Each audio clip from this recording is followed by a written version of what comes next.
Hey guys, tonight we begin with the king poisoned and 48 hours to find someone to blame. While you might imagine desperate rescue efforts, the reality was brutal. Torture the servants, execute the kitchens, dissect the food tasters, all before anyone even tries to save the king. So, before you get comfortable, take a moment to like the video and subscribe, but only if you genuinely enjoy what I do here. And let me know in the comments where you are tuning in from and what time it is for you. It is always fascinating to see who is joining us from around the world. Now, dim the lights, maybe turn on a fan for that soft background hum, and let's ease into tonight's journey together. When you think of a king being poisoned, you probably imagine frantic physicians rushing to save him, guards searching for the assassin, maybe some dramatic deathbed scene. But here is the reality. The moment a king shows symptoms of poisoning, a protocol activates that is less about saving his life and more about finding someone to blame, someone to torture, someone to execute publicly and horrifically to prove that no one can threaten the crown. You are about to spend the next 48 hours in the most dangerous environment imaginable, where everyone from the head chef to the lowest scullery maid is a suspect, where saving the king is secondary to finding a culprit, and where being innocent means absolutely nothing if the court needs a body to execute. Picture yourself as the royal physician in a French palace in 1679. It is midnight, and you are awakened by frantic pounding on your door. The king is ill, not just ill, desperately ill, vomiting, convulsing, screaming in pain. You dress frantically and rush to the royal bedchamber. And the moment you see him, you know, this isn't natural illness. This is poison. And in that instant, your life has just become exponentially more dangerous, because you are about to enter a protocol that has been refined over centuries, a systematic response to royal poisoning that will consume everyone in its path. Your first duty isn't to treat the king. Your first duty is to declare officially and loudly enough for witnesses to hear that you suspect poison. This declaration triggers everything else. The moment those words leave your mouth, the palace goes into lockdown. No one enters, no one leaves. Every door is sealed, every gate is barred. You've just imprisoned everyone in the palace, from the highest nobles to the lowest servants. And you've started a countdown. If the king dies, someone in this building will be tortured to death. Probably many people, possibly you. Now you begin the medical response. But it is not like treating a normal patient. Everything you do must be witnessed, documented, and defensible in what will inevitably become a trial. You call for your assistants, and they arrive with the emergency poison kit, a collection of supposed antidotes that are mostly useless, but which protocol requires you to administer. You give the king theriac, a complex mixture of dozens of ingredients, including viper flesh and opium, which is supposed to be a universal antidote. It doesn't work because universal antidotes don't exist, but you give it anyway because not giving it would be seen as negligence or even complicity. You induce vomiting, trying to get whatever poison might still be in his stomach out of his system. The king vomits violently, bringing up his dinner, and you order your assistants to collect every bit of it in sealed containers. This vomit will be analysed, tested on animals, possibly used as evidence in the investigation. You are treating your patient, but you are also collecting evidence for what might become your own murder trial if he dies. The king is in agony. He is begging for relief, for something to stop the pain. You have opium that would help, but you are terrified to give it. What if it makes him worse? What if he dies while under the influence of something you gave him? You'd be accused of finishing what the poisoner started, of being part of the conspiracy. So you give him a small dose, smaller than he needs, knowing he'll suffer more than necessary, but you'll be marginally safer. You are letting your patient suffer to protect yourself, and the shame of that sits in your throat like a stone. While you work, the interrogations have already begun. The captain of the guard has arrived with a list, and he is starting with the most obvious suspects. Anyone who had access to the king's food, anyone who served him tonight, anyone who prepared the meal, anyone who was in the kitchens, anyone who delivered ingredients. The net is cast wide because in a royal poisoning, everyone is guilty until proven innocent, and proving innocence is nearly impossible. The food taster is the first to be arrested. This makes a perverse kind of sense.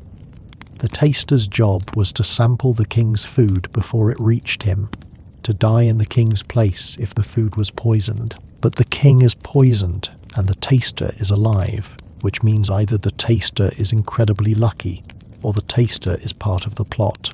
The poor man is dragged away screaming his innocence. And you know what is coming. He'll be tortured until he confesses or dies. And those are the only two ways his interrogation ends. You are still working on the king, and he is not improving. His convulsions are worsening. His skin is turning a strange colour, possibly grey or blue depending on the poison. His breathing is laboured. You've given him everything in your arsenal, activated charcoal to absorb the poison, various herbal preparations that might help, even bloodletting to try to remove poisoned blood from his system. Nothing is working because you don't know what poison was used. And even if you did, you are working in 1679 and medical science has almost no effective treatments for poisoning. The king's family has gathered, the queen is weeping, praying, the heir to the throne is watching you with calculating eyes, already thinking about succession, about what it means if his father dies tonight. The various ministers and courtiers are jockeying for position, whispering to each other, forming alliances and plotting. Everyone is performing grief and concern, but underneath, everyone is also planning for what comes next. A royal poisoning isn't just a medical emergency. It is a political earthquake that reshapes the entire power structure. An hour has passed since you declared poisoning, and the torture chamber is already operating at full capacity. The food taster has confessed under torture, which means nothing because everyone confesses under torture eventually. He has named accomplices, probably at random, just naming anyone he can think of, to make the pain stop. Those people are being arrested and brought to the torture chamber in turn. A chain of accusations is forming, each tortured person naming others. The conspiracy growing larger and more elaborate with each scream. You are called away from the king's bedside. The investigators want you to examine the food that was served tonight. You are led to a room where every dish from the king's meal has been laid out. Roasted meats, sauces, wines, breads, fruits, everything. Your job is to determine which dish contained the poison. You examine each one, but this is impossible. Poisons don't always have obvious signs. Some are colourless, tasteless, odourless. Some mimic the taste of the food they're in. You are being asked to perform magic, not medicine. You order that each dish be tested on animals. Dogs, cats, rabbits. Anything available is force-fed portions of the king's meal. This is brutal and takes time. You wait while animals are fed suspect foods, watching for symptoms. Some animals become ill, but is it from poison or just from being force-fed rich foods they're not used to? You are trying to find scientific truth in a situation where everyone wants simple answers and immediate results. The pressure is crushing. While you are testing food, the torture chamber has produced more confessions. The head chef has confessed to being part of the plot. 3 kitchen servants have confessed. A wine steward has confessed. The confessions are contradictory and impossible. Some confess to poisoning the meat. Others confess to poisoning the wine. The details don't match, but contradictions don't matter. Confessions have been obtained, and that is what the court wants. Evidence of a conspiracy. Names to execute. You are summoned back to the king. His condition has deteriorated further. He is barely conscious now, his convulsions constant. You are losing him, and you know it. The poisons of your era, likely arsenic or mercury or some plant-based toxin, are killing him, and you have no ability to stop it. Modern medicine might save him with chelation therapy, dialysis, aggressive supportive care, but you have none of that. You have medieval medicine, which is barely more effective than prayer. The Queen asks you directly, will he survive? You are trapped. If you say yes and he dies, you've proven yourself incompetent or complicit. If you say no, you are giving up, which could also be seen as incompetence or complicity. You say what physicians always say when they don't know: the next few hours are critical. I am doing everything possible. We must pray. It is meaningless, and everyone knows it, but it is the only safe answer. You are buying time. Time for the king to either recover or die. Time for the investigation to find scapegoats. Time for you to hopefully avoid being one of them. Dawn is breaking. You've been working for 6 hours. The king is still alive, barely.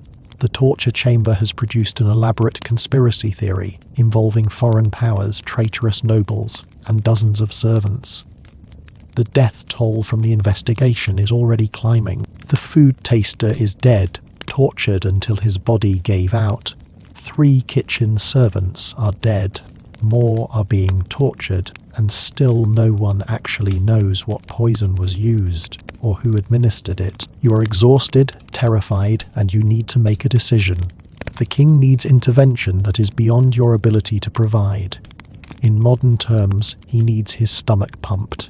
He needs his blood filtered. He needs intensive care. But you are in 1679, and the best you can offer is continued administration of useless antidotes and desperate prayers. You decide to try something risky, a massive dose of theriac far larger than normally given, hoping that sheer quantity might overwhelm the poison. It is not based on medical science, it is based on desperation. You administer the dose and wait. 2 hours later, impossibly, the king's convulsions ease slightly. His breathing becomes marginally less laboured. Is it the theriac? Is it the poison running its course? Is it divine intervention? You don't know, but you claim credit anyway, because if he survives, someone needs to have saved him, and that someone should be you, rather than the torturers extracting confessions. You announce to the court that your treatment is working, that the antidote is taking effect, that the king will survive. You have no idea if this is true, but you say it with confidence, because confidence is as important as competence in a royal court. The king does survive. Over the next day, he slowly improves. He stops convulsing. His colour returns somewhat. He is able to drink water, then eat simple foods. A week later, he is weakened but alive. You've succeeded, or at least you haven't failed.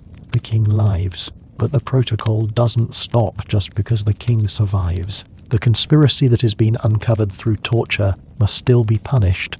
The confessions must still be validated through executions.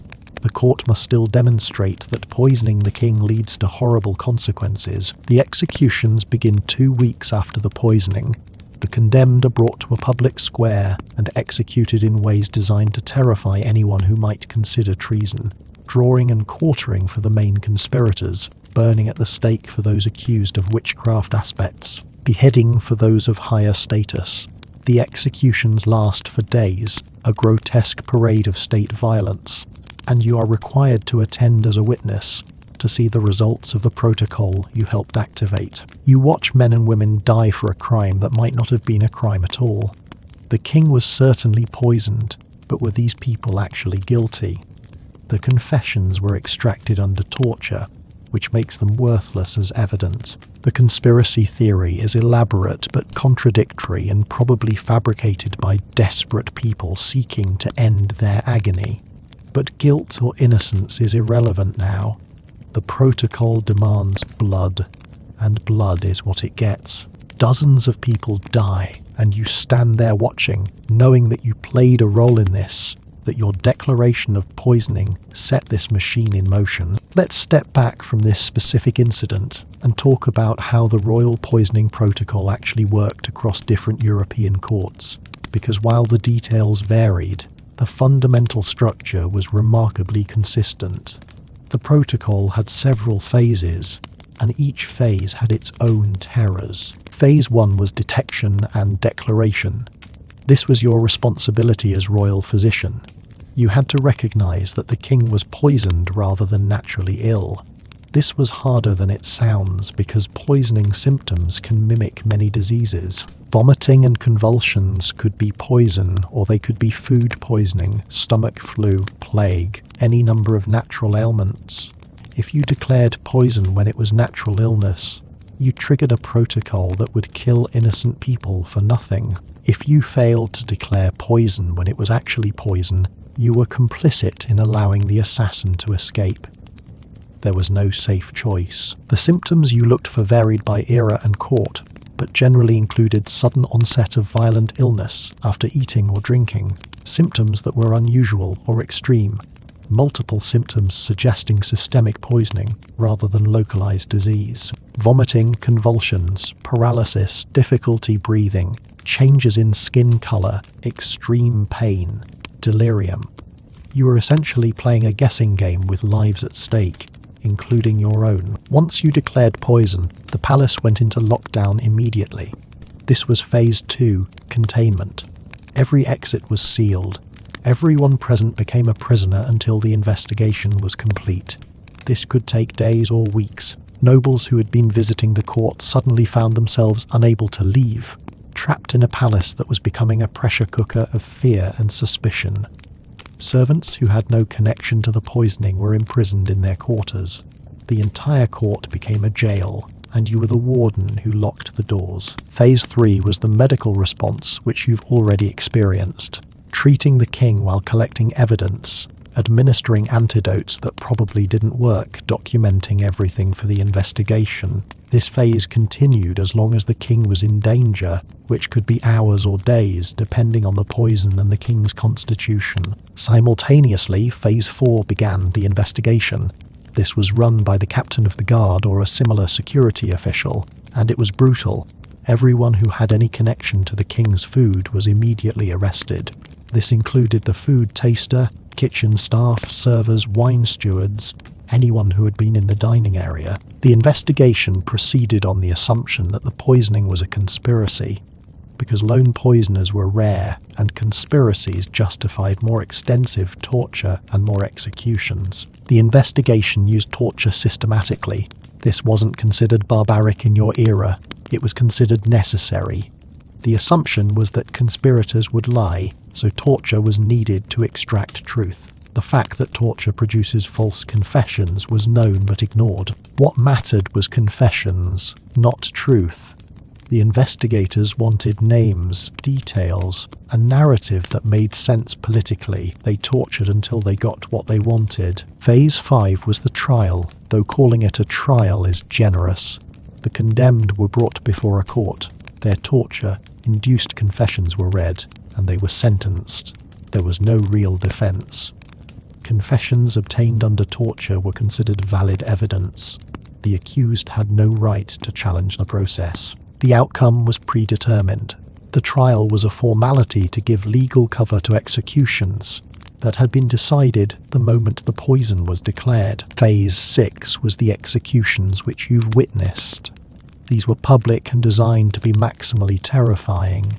The message was clear. This is what happens to anyone who threatens the king. The executions were attended by as much of the population as could be forced to watch. You, as royal physician, were required to attend to certified deaths, to confirm that justice had been done. Phase 7, often overlooked, was the aftermath. The court had to return to normal, but normal was impossible. Trust had been shattered. The king knew that someone close to him had tried to kill him. Everyone who worked in the palace knew that being near the king was potentially fatal if anything went wrong.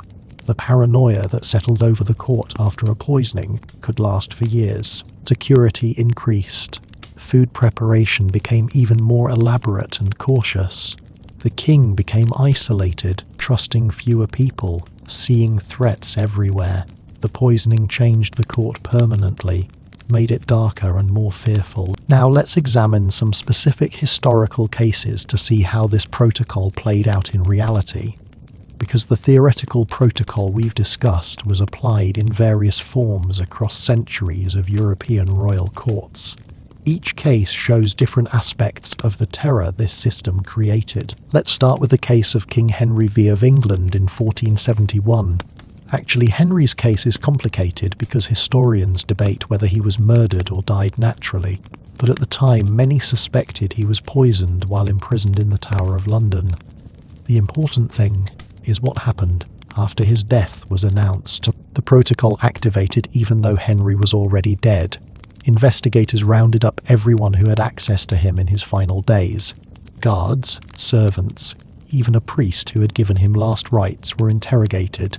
Several confessed under torture to poisoning him, though modern historians believe he probably died of natural causes or was more likely killed with a blow to the head. But confessions were obtained, and several people were executed for a murder that probably never happened. The protocol didn't require actual guilt. It required satisfying public demand for justice. Now jump to France, 1670. Henrietta of England, Duchess of Orleans and sister-in-law to King Louis XIV, died suddenly after drinking a glass of chicory water. She complained of pain in her side and died within hours. Immediately, poison was suspected. The protocol activated. The entire household was locked down. Servants were arrested. The investigation focused particularly on her husband's male lover, who many suspected wanted her out of the way.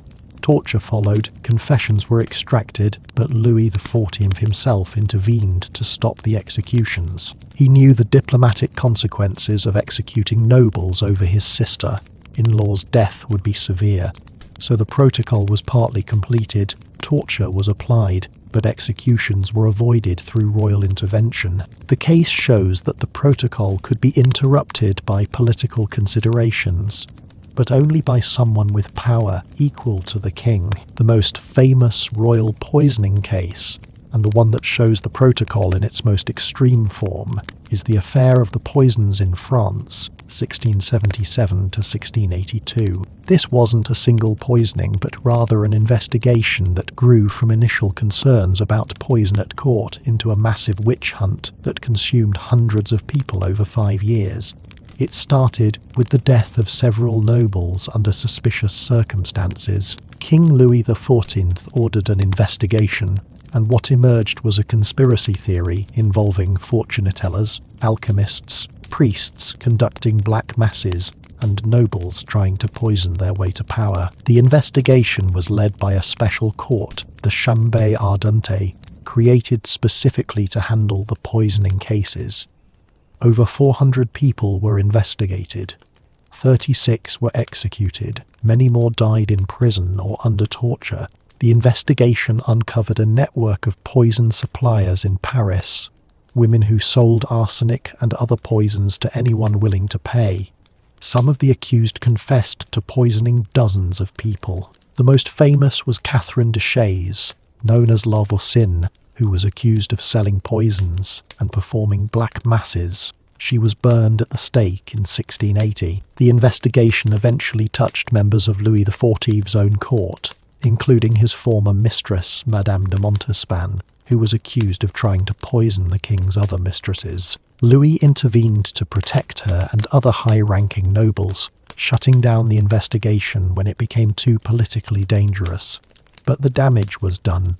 The affair of the poisons showed what happened when the royal poisoning protocol was allowed to run unchecked. Hundreds of people destroyed, most of them probably innocent, caught up in a panic about poison that fed on itself and grew into a monster. Let's examine the specific methods of torture used during these investigations, because understanding what suspects faced helps explain why confessions were so easy to obtain and so unreliable. You are part of this system, either as the physician called to examine torture victims or as an official witness, and what you see in the torture chambers will haunt you for the rest of your life. The strappado was common. The suspects' hands were tied behind their back, and they were hoisted up by a rope attached to their wrists, dislocating their shoulders. Weights were sometimes added to their feet to increase the pain. Victims could be left hanging for hours, bones grinding in dislocated joints, muscles tearing. You were sometimes called to examine suspects between torture sessions to determine if they could survive more, and you had to make the calculation, declare them fit for more torture, and they suffer more, declare them unfit. and you might be accused of helping them escape justice. The rack was used to stretch the body, pulling arms and legs in opposite directions until joints dislocated and ligaments tore. Suspects on the rack would confess to anything, name anyone, create any conspiracy theory the interrogators wanted, just to make the pulling stop. You witnessed confessions given in screams barely coherent as bodies were torn apart. Water torture involved forcing water down the suspect's throat until their stomach distended painfully, then beating the stomach to create internal injuries and extreme pain. Suspects drowned internally, their lungs filling with water, gasping and choking. The torture could be repeated multiple times, each session pushing the victim closer to actual drowning. Burning was used, not as execution, but as torture. Feet were held to flames until flesh burned and blistered.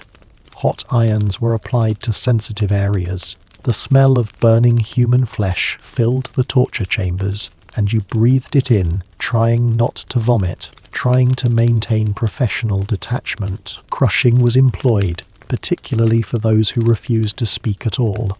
Stones were piled on the suspect's chest, weight added gradually, making breathing harder and harder until ribs cracked and lungs collapsed. Some suspects were literally pressed to death, choosing silent death over confession. You examined the results of these tortures, broken bodies, minds shattered, people who would never recover from what had been done to them, and you wrote reports certifying that the confessions were freely given, that the suspects were not coerced beyond what was legally allowable, that justice was being served. You signed documents that legalized torture, that gave official medical approval to systematic brutality.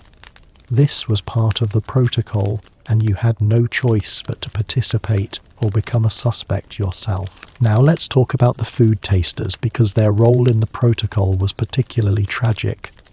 Food tasters were servants whose job was to sample the king's food before it reached him. They were living poison detectors, expected to die in the king's place if the food was tainted. When a king was poisoned successfully, despite having a food taster, the taster became the prime suspect. The logic seemed straightforward. Either the taster was part of the plot and avoided eating the poisoned portion, or the taster was negligent and failed to properly taste the food. Either way, the taster was guilty. The possibility that the poison was introduced after the taster sampled the food, or that the poison was in a portion the taster didn't happen to eat, or that the poison was slow, acting and the taster would die later. These possibilities were considered but dismissed. Someone had to be blamed immediately, and the taster was the obvious choice. Food tasters led lives of quiet desperation even before any actual poisoning occurred. They ate potentially deadly food multiple times daily, knowing that any meal could be their last. They were usually young, healthy servants, chosen specifically because their deaths would be unambiguous.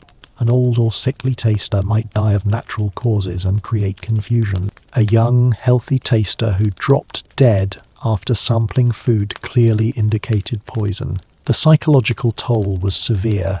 Imagine eating breakfast knowing it might kill you, eating lunch knowing it might kill you, eating dinner knowing it might kill you, day after day, year after year.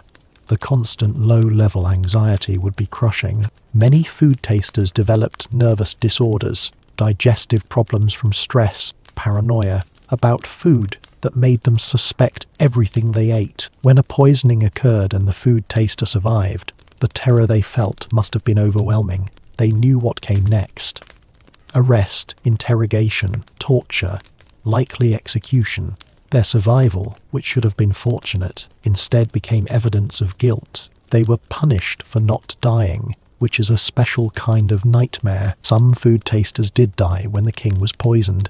If the king survived and the taster died, that was considered a success. The system worked. The taster's sacrifice saved the king. The taster would be honoured. Their family might receive compensation. The death would be celebrated as heroic. But if both the king and the taster died, or if the king died and the taster survived, then even the dead taster wasn't safe from accusation. Investigators would claim the taster had deliberately sampled non-poisoned portions, or had been given an antidote by co-conspirators. Let's examine the role of royal physicians more deeply during poisoning investigations, because your position in this protocol was uniquely dangerous. You were essential. The king needed your medical expertise, but you were also suspect. You had access to poisons as part of your medical supplies, and you had the knowledge to use them effectively. You were both savior and potential murderer, and that ambiguity could get you killed. When interrogators looked for suspects, physicians were always on the list.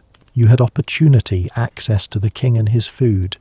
You had means medical knowledge of poisons and access to toxic substances. All that was needed was motive, and motives could be fabricated. Maybe you were paid by foreign powers. Maybe you held a grudge over some slight. Maybe you were part of a noble conspiracy. The investigators could create any narrative they wanted. Your medical supplies were searched during every poisoning investigation. Your collection of substances was examined, inventoried, tested. Many legitimate medicines were toxic in large doses. Opium, mercury, various plant extracts. All of these could be medicines or poisons depending on dosage. Having them in your possession was necessary for your work, but it also made you look suspicious. You were interrogated, even if not formally accused. The interrogators wanted to know what you'd observed, who you suspected, what you knew about poisons. Your answers were scrutinized for any sign of evasion or hidden knowledge. If you knew too much about how the poisoning was accomplished, that was suspicious. How did you know unless you were involved? If you knew too little, that was also suspicious. Weren't you supposed to be an expert? There was no safe level of knowledge. Some royal physicians were tortured during poisoning investigations. The most famous case is probably Dr. Rodrigo Lopez, physician to Queen Elizabeth I of England, who was arrested in 1594 on charges of plotting to poison the Queen. Lopez was tortured and confessed to being part of a Spanish conspiracy. He was executed in 1594, hanged, drawn, and quartered. Modern historians believe he was probably innocent, framed by political enemies who exploited anti-Semitic prejudices. But at the time, his medical knowledge and his access to the Queen made him a plausible suspect. The fear of being accused made royal physicians paranoid and defensive. You documented everything obsessively. You had witnesses present for all your actions. You never prepared medicines alone. You tested your own medicines on animals before giving them to the king. You were constantly trying to prove your innocence preemptively, to create an evidence trail that would protect you if accusations came. This paranoia affected your medical practice. You were conservative in your treatments, unwilling to try anything innovative or risky because unusual treatments could be reinterpreted as poisoning attempts if the patient died. You stuck to traditional remedies even when they didn't work well because tradition was defensible. Innovation was dangerous. Medical science suffered as a result. Royal physicians were too scared to experiment, too scared to advance knowledge, too scared to do anything that might look suspicious. Now, let's talk about what happened in the kitchens during a poisoning investigation, because that is where the protocol was most devastating. The royal kitchens employed dozens of people: head chefs, assistant cooks, pastry chefs, sauce makers, meat carvers, scullery maids, dishwashers, food carriers. When poison was declared, all of them became suspects, and all of them were subjected to the investigation. The kitchen was sealed immediately. Everyone inside was arrested on the spot. Tools, ingredients, prepared foods, everything was confiscated as evidence. The kitchen staff was separated and interrogated individually. Each person asked to describe exactly what they did, what they saw, who they interacted with. The interrogators were looking for inconsistencies, for gaps in timelines, for any suspicious behavior. The head chef was always a primary suspect. The chef had overall responsibility for the king's meals and had access to every dish before it was served. If poison was in the food, the chef either put it there or failed to prevent it, and either way, The chef was guilty of something. Most head chefs during poisoning investigations were tortured and executed. Regardless of actual guilt, kitchen maids and lower servants were particularly vulnerable. They had the least power and the least ability to defend themselves. They were tortured first and most severely because interrogators assumed they'd break easily and provide information. Many confessed to being part of conspiracies they knew nothing about, just to make the torture stop. Their confessions would implicate higher-level staff, who would then be arrested and tortured in turn. The investigation looked for anyone with a grudge, anyone who'd been disciplined or passed over for promotion, anyone who'd argued with another staff member. Interpersonal conflicts in the kitchen became evidence of conspiracy. 2 cooks who'd had an argument last month. Obviously, they were coordinating to poison the king. A maid who'd been reprimanded for sloppy work. Obviously, she was seeking revenge. The investigators built conspiracy theories from the normal friction of any workplace. Ingredients were tested obsessively. Every spice, every herb, every prepared sauce was examined for signs of tampering. Foods were fed to animals to check for poison. Suppliers were tracked down and interrogated about whether anyone had tried to buy suspicious substances. The investigation could extend to farms and markets. Hundreds of people questioned about vegetables and meats that had been delivered weeks ago. The paranoia in the kitchens after a poisoning investigation was permanent. Staff who survived became hypervigilant, suspicious of each other, unwilling to trust anyone. Kitchen work that required coordination and teamwork became fraught with tension. People refused to handle food that others had touched. Simple tasks became elaborate rituals of verification and cross-checking. The kitchen's efficiency collapsed under the weight of fear. New staff hired after an investigation were viewed with suspicion.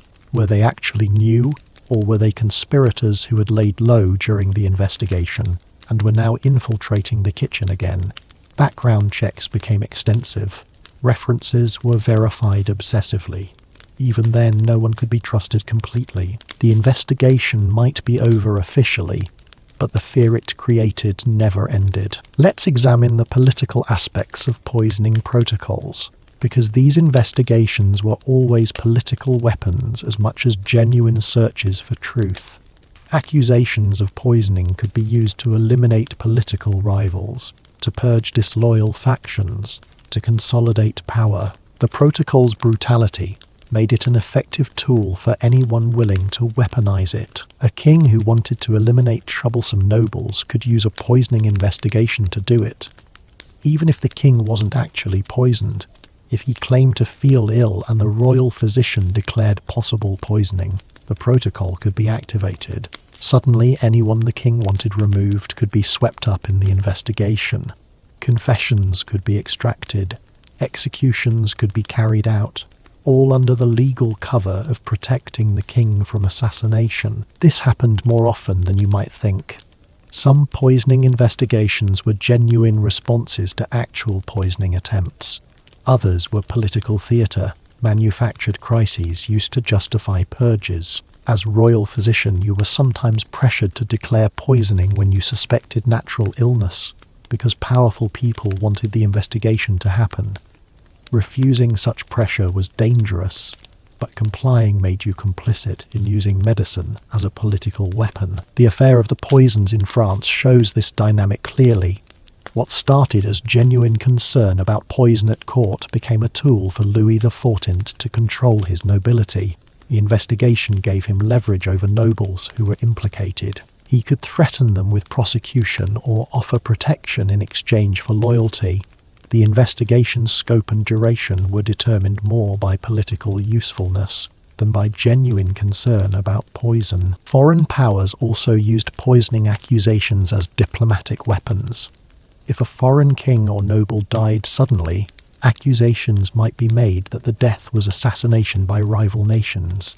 These accusations could justify wars, trade restrictions, diplomatic breaks. The poisoning protocol could be activated internationally, with investigators demanding access to foreign courts, foreign physicians being accused of conspiracy, Poisoning investigations could destabilize international relations for years. Religious conflicts also played into poisoning accusations.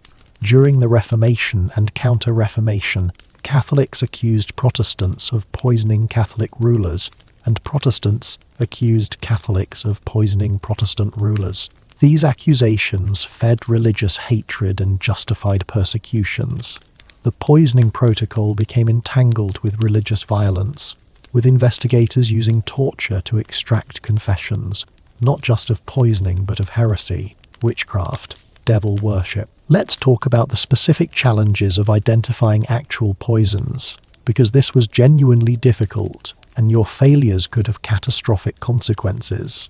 Poisons available in your era included various plant-based toxins, heavy metals, and natural substances that were toxic in sufficient quantities. Identifying which poison had been used was often impossible. Arsenic was the classic poison. It was readily available, tasteless, and produced symptoms that could mimic natural illness. In small doses given over time, arsenic caused gradual decline that looked like wasting disease. In large doses, it caused violent illness that was more obviously poisoning. But even when you suspected arsenic, you had no reliable test for it. The Marsh test for arsenic wasn't developed until 1836. You were working in the 1600s or 1700s, with no scientific way to confirm arsenic poisoning. Plant-based poisons included nightshade, hemlock, foxglove, various mushrooms, and dozens of other toxic plants. Each had different symptoms and different time courses. Some killed quickly, others took days. Some were agonizing, others caused relatively peaceful death. Identifying which plant poison had been used required recognizing symptoms and comparing them to known effects, but symptoms often overlapped. Hemlock and certain mushrooms both caused paralysis. Nightshade and foxglove both affected the heart. You were making educated guesses based on incomplete information. Heavy metals beyond arsenic included mercury and lead. Mercury poisoning caused tremors, confusion, kidney failure. Lead poisoning caused abdominal pain, constipation, neurological symptoms. Both were available in your era and could be administered in food or drink. But again, you had no reliable tests. You were diagnosing based on symptoms alone. Some poisons were even more exotic. There are historical accounts of poisoners using venom from snakes or spiders, ground glass mixed into food, toxic fish preparations from Asia. The variety of possible poisons was overwhelming, and most left no obvious traces. Modern toxicology can identify hundreds of poisons from tissue samples, blood tests, chemical analysis. You had none of that. You had observation, guesswork, and hope. The lack of reliable poison identification meant that investigations often fixed on a suspect first, and then worked backward to create a poisoning narrative that fit. If investigators wanted to blame foreign agents, they'd claim the poison was exotic and foreign. If they wanted to blame kitchen staff, they'd claim it was a common substance available in the kitchen. The poison's identity was molded to fit the political requirements of the investigation. Now, let's examine what happened to survivors of poisoning investigations, both among the staff who were investigated and among those who were directly accused, but somehow escaped execution. Because even if you weren't executed, being caught up in a poisoning investigation marked you permanently. Staff who were tortured but not executed carried physical and psychological scars for life. Torture-induced disabilities were common. Dislocated joints that never healed properly, causing chronic pain and limited mobility. Burns that left permanent scarring. Internal injuries from water torture or beatings that caused lasting digestive problems. These people had been broken by the protocol and then released, expected to resume their positions, but they were never the same. The psychological impact was even more severe. Post-traumatic stress from torture manifested in nightmares, hypervigilance, sudden panics when reminded of the torture chamber. Survivors might flinch when approached unexpectedly, might have flashbacks to their torture when they heard screams or saw ropes. They were damaged in ways that contemporary medicine didn't understand and couldn't treat. Social consequences were also harsh. Even if officially cleared, survivors of torture were viewed with suspicion. Maybe they had been conspirators who escaped punishment through influential friends. Maybe they had given false testimony under torture that sent innocent people to death. Maybe they were just unlucky, but even bad luck seemed contagious. Others avoided them, didn't want to be associated with someone who'd been suspected of poisoning the king. Employment prospects were limited. Other courts didn't want to hire someone who'd been involved in a poisoning investigation, even as a victim. It was too risky, so survivors often remained in the same position, unable to move forward, trapped by their past. They worked alongside people who remembered their screams from the torture chamber, who had seen them broken and humiliated, and that knowledge poisoned all relationships. Some survivors left court service entirely, trying to build new lives away from the place that had destroyed them, but leaving was difficult. References were hard to obtain. Who would vouch for someone accused of poisoning? Skills were often specific to court service and didn't transfer to other work. Many ended up in poverty, unable to sustain the lives they'd had before. A few used their experiences to gain influence. Having survived a poisoning investigation gave you knowledge about how the system worked, who the investigators were, what tactics they used. This knowledge was valuable to others who feared investigation. Some survivors became informal advisors, teaching people how to protect themselves if accused, how to endure interrogation, how to survive. They turned their trauma into a grim form of currency. Let's talk about the families of those who were executed during poisoning investigations, because they suffered consequences beyond the loss of their loved ones. In many jurisdictions, the families of convicted traitors and poisoners had their property confiscated by the crown. This meant that a servant accused of poisoning the king might have their family thrown into poverty when their modest possessions were seized. Children of executed poisoners faced social stigma that could last generations. They were the children of traitors, and that mark followed them through life. They struggled to find work, to marry respectably, to live normal lives. Some changed their names and moved to new cities to escape the association. Others lived with the shame, ostracized and impoverished. Widows of executed men faced particular hardship. They lost financial support and social standing simultaneously. Remarriage was difficult because who wanted to marry the widow of a traitor? Many widows ended up in convents or poorhouses, their lives destroyed by investigations that may have falsely accused their husbands. The investigation's impact rippled outward through extended families and communities. If a servant from a particular village was executed for poisoning, that village might be viewed suspiciously. Other servants from that village might find their loyalty questioned. Entire communities could be tainted by association with one accused person. This created pressure on families to cooperate with investigations. If your relative was accused, you were expected to testify against them, to provide evidence of their guilt, to distance yourself publicly from them. Families were torn apart by the choice between loyalty and self-preservation. Some chose loyalty and were destroyed along with the accused. Others chose survival and lived with the guilt of betraying family. Now let's examine the rare cases where poisoning investigations revealed actual conspiracies, because they did occasionally uncover real plots. These cases are instructive because they show the protocol actually working as intended, though even then the cost in innocent lives was high. The poisoning of the Holy Roman Emperor Henry VII Atene is a historical example that many scholars believe was actual poison rather than natural illness. Henry died suddenly while campaigning in Italy, and contemporary accounts describe symptoms consistent with poisoning. The investigation that followed was limited by medieval constraints, but it did identify suspects.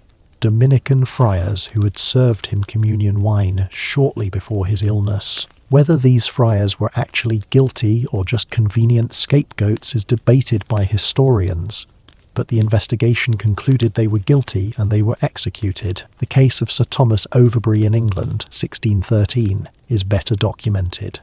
Overbury was imprisoned in the Tower of London and slowly poisoned over several months by agents working for Frances Howard, Countess of Somerset, who wanted him dead because he opposed her relationship with Robert Carr. The investigation eventually uncovered the conspiracy, though it took years and was politically complicated because the conspirators were high-ranking nobles.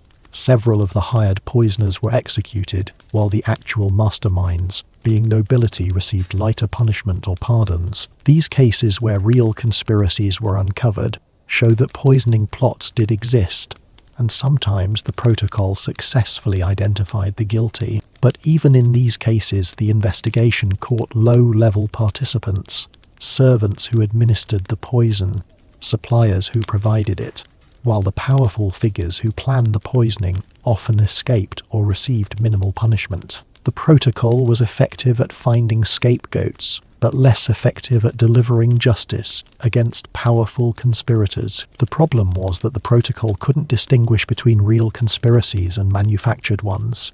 The same techniques that uncovered actual plots, torture, forced confessions, elaborate investigations, also created false conspiracies from nothing. An investigator couldn't tell the difference between a real confession and a false one extracted under torture.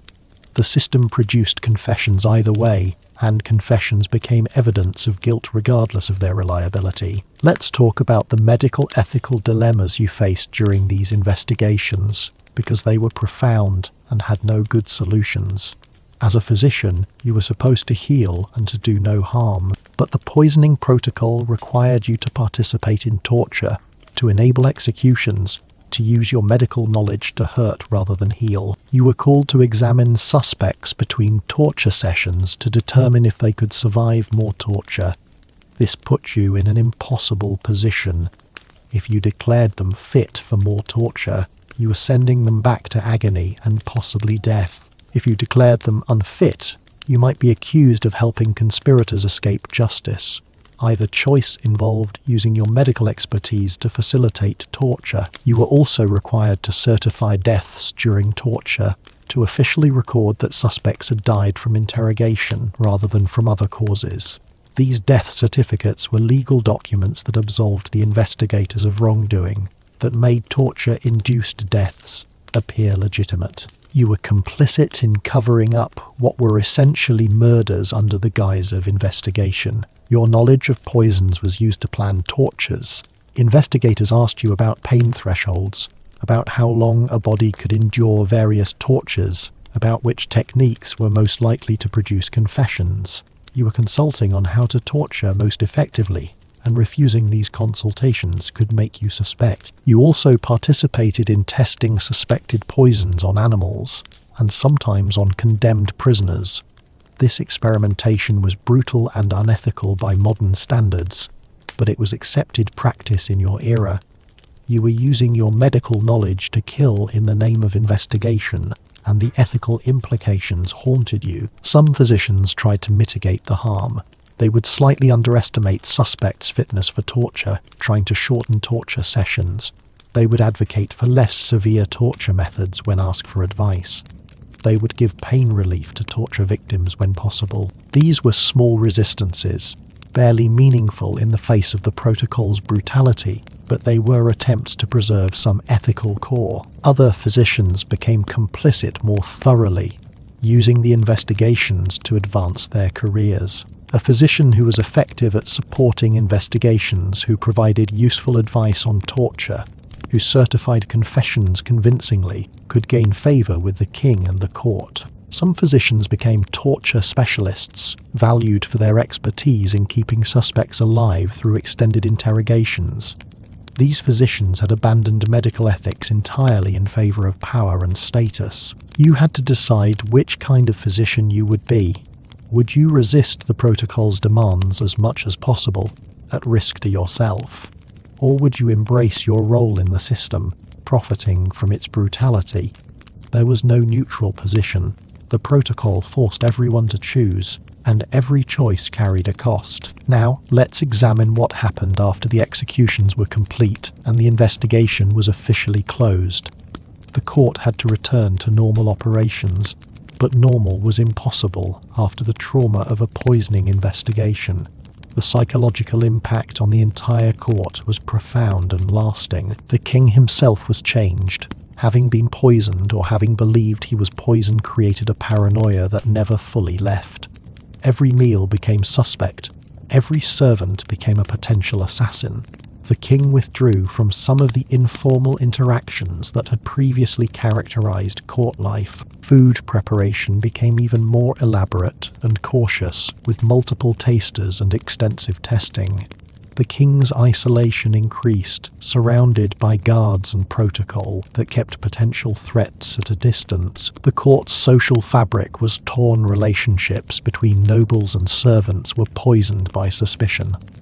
Nobles who had witnessed servants being tortured to death couldn't unsee that. Servants who had watched their colleagues dragged away screaming couldn't forget. The shared trauma created divisions and mistrust that lasted for years. New staff hired to replace those executed or driven away carried the burden of their predecessors' fates. They knew they were replacements for people who had been tortured and killed. They knew the same could happen to them. This created a climate of fear that made staff hypervigilant and paranoid, unwilling to take any risks or show any initiative for fear of attracting suspicion. The kitchens especially never fully recovered. The elaborate systems put in place to prevent poisoning made food preparation slower and more complicated. Multiple verifications were required at each step. Foods were tested repeatedly. The spontaneity and creativity that good cooking requires were stifled by fear and bureaucracy. Royal meals became standardized and boring because innovation was too risky. Court culture became darker and more fearful generally. Entertainment was less lavish because large gatherings created opportunities for poisoning.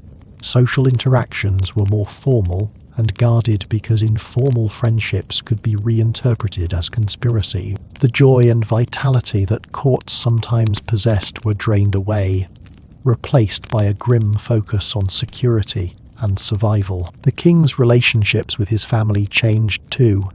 If the poisoning investigation had implicated anyone close to the king, or if family members had been suspected even briefly, those relationships were damaged permanently. Trust within the royal family eroded. Succession planning became even more fraught because heirs were potential conspirators who might poison to speed their inheritance. Let's talk about the few cases where investigations were called off or moderated, because this happened occasionally when political realities required it. Understanding when and why the protocol was interrupted shows the political nature of these investigations. Kings sometimes intervened to protect high-ranking nobles or family members who were implicated. Louis XIV's intervention in the affair of the poisons to protect Madame de Montespan is an example. When the investigation threatened someone the king valued more than he valued complete justice, the protocol could be stopped. This was royal prerogative, but it also revealed the protocol's essential unfairness. Powerful people could escape consequences that destroyed ordinary servants. Diplomatic considerations also led to investigations being curtailed. If a foreign ambassador or visiting noble was implicated, executing them could cause international incidents. The investigation might be quietly ended or redirected to less politically sensitive targets. Justice was subordinated to diplomatic convenience. Economic factors played a role too.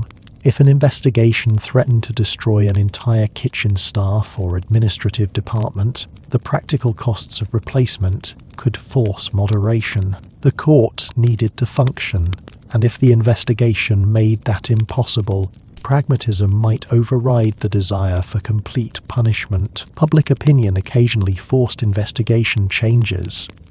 If the torture and executions were so extensive that they created popular unrest, the investigation might be scaled back. This was rare because the public generally supported harsh punishment of anyone who threatened the king, but if the investigations seemed clearly unjust or were targeting sympathetic victims, public pressure could build. These interruptions or moderations of the protocol show that it was never really about justice or truth.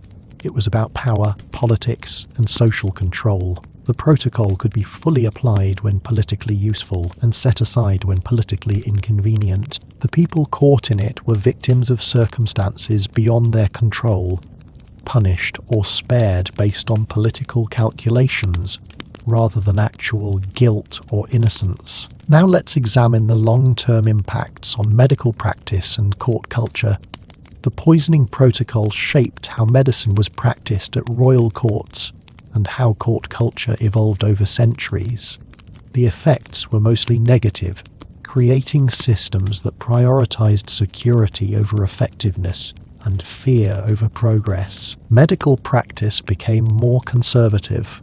Royal physicians were unwilling to try new treatments or innovative approaches because anything unusual could be reinterpreted as poisoning if the patient died. Medical progress at courts stagnated because physicians couldn't take the risks necessary for advancement. The most talented physicians sometimes avoided royal service because the political dangers outweighed the prestige. Food preparation evolved into elaborate security theatre. Multiple tasters, separated food preparation areas, sealed containers for ingredients, guards watching every step of meal preparation. All of these measures created an illusion of security without necessarily preventing determined poisoners. But they did make the system expensive, inefficient, and paranoia-inducing. Court culture became obsessed with security and protocol. Rules multiplied about who could be where, who could handle what, who could speak to whom. The flexibility and informality that might have made court life pleasant were sacrificed to the demands of security. Courts became gilded prisons for everyone, not just for monarchs. The concept of guilt and innocence was corrupted because torture produced confessions regardless of actual guilt, and because the protocol required finding conspirators whether they existed or not. The court's justice system became fundamentally unreliable. Everyone understood this at some level, but the system continued anyway because it served political purposes beyond justice. Trust between different court factions eroded over time. Each poisoning investigation created new resentments and suspicions. Families of executed servants hated the nobles who had ordered investigations. Nobles suspected each other of using poisoning accusations as political weapons. Physicians mistrusted investigators who might accuse them. The court became a web of mutual suspicion and resentment. The human cost was staggering when calculated over centuries. Thousands of people were tortured and executed during poisoning investigations across European courts from medieval times through the early modern period. Most were probably innocent. They died because the protocol required deaths, because political pressures demanded scapegoats, because confessions extracted under torture were treated as evidence. Let's talk about the psychological profiles of the people who administered this protocol, because understanding the investigators, torturers, and executioners helps explain how such a brutal system persisted. These weren't necessarily sadists, though some were. Many were ordinary people doing jobs their society considered necessary and legitimate. The investigators were usually career security officials, captains of guards or similar positions. They believed they were protecting the king and the realm from genuine threats. Some were cynical manipulators who used investigations for political gain, but others genuinely thought they were serving justice. The problem was that their methods, torture, and forced confessions made it impossible to distinguish truth from fiction. They convinced themselves that torture worked, that confessions revealed conspiracies, that executions deterred future poisoners. They had to believe this because acknowledging that their work was mostly producing false confessions and killing innocent people would be unbearable. The torturers were specialists in inflicting pain. Some came to the work with sadistic tendencies that the position enabled. Others were ordinary men who learned to disconnect emotionally from their work, to see torture as a technical skill rather than as causing suffering. They developed professional pride in their ability to extract confessions, to keep suspects alive through extended interrogations, to apply exactly the right amount of pain to break resistance. They were craftsmen of agony, and some took pride in their craft. The executioners were often masked or hooded, their identities hidden, because even societies that accepted execution as necessary often stigmatized the people who performed it. Executioners lived apart from normal society, their families shunned, their professions seen as necessary but shameful. They carried out the protocol's final stage, ending lives in brutal public displays meant to terrify anyone who might threaten the king. Some were professional, quick and efficient.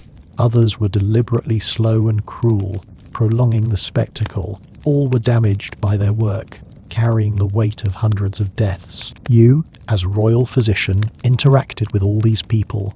You examined suspects they were torturing, certified deaths they were causing, witnessed executions they were performing. You had to maintain working relationships with people whose jobs revolved around inflicting suffering and death. This created its own psychological burden. You saw their humanity. They had families, hobbies, moments of kindness, and also their capacity for cruelty. The cognitive dissonance was profound. Some protocol administrators eventually broke under the psychological weight. There are historical accounts of torturers who became alcoholics, who suffered nightmares, who died young from what we'd now recognize as stress-related illness. Some investigators became paranoid, seeing conspiracies everywhere, unable to trust anyone. Some executioners became reclusive, unable to form normal relationships, isolated by their profession. Others seemed unaffected or at least showed no outward signs of damage. They performed their duties year after year, torturing and killing on command, and then went home to normal domestic lives. This compartmentalization is psychologically fascinating and disturbing. How do you torture someone to death in the afternoon and then have dinner with your family in the evening? How do you maintain two separate selves, one professional and brutal, one personal and human? The answer is that you convince yourself that your work is necessary, that the people you are torturing and executing deserve it, that you are protecting society from dangerous conspirators. You dehumanize the victims, seeing them as traitors rather than as people. You focus on procedure and duty rather than on outcomes. You surround yourself with others who do the same work and who reinforce these rationalizations. You create a bubble of professional identity that insulates you from the moral reality of what you are doing. Now let's examine the impact of the poisoning protocol on the development of toxicology as a science, because there is a direct connection between these brutal investigations and the eventual emergence of scientific poison detection. The protocol's failures created pressure for better methods, which eventually led to genuine scientific advances. The inability to reliably identify poisons meant that investigations often accused the wrong people. This was recognized even at the time as a problem.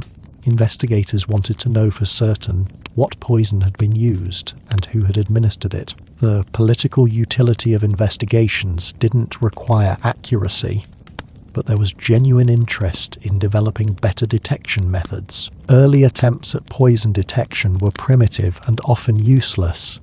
Alleged unicorn horns, actually narwhal tusks, were thought to detect poison by sweating or changing color in poisonous presence. They didn't.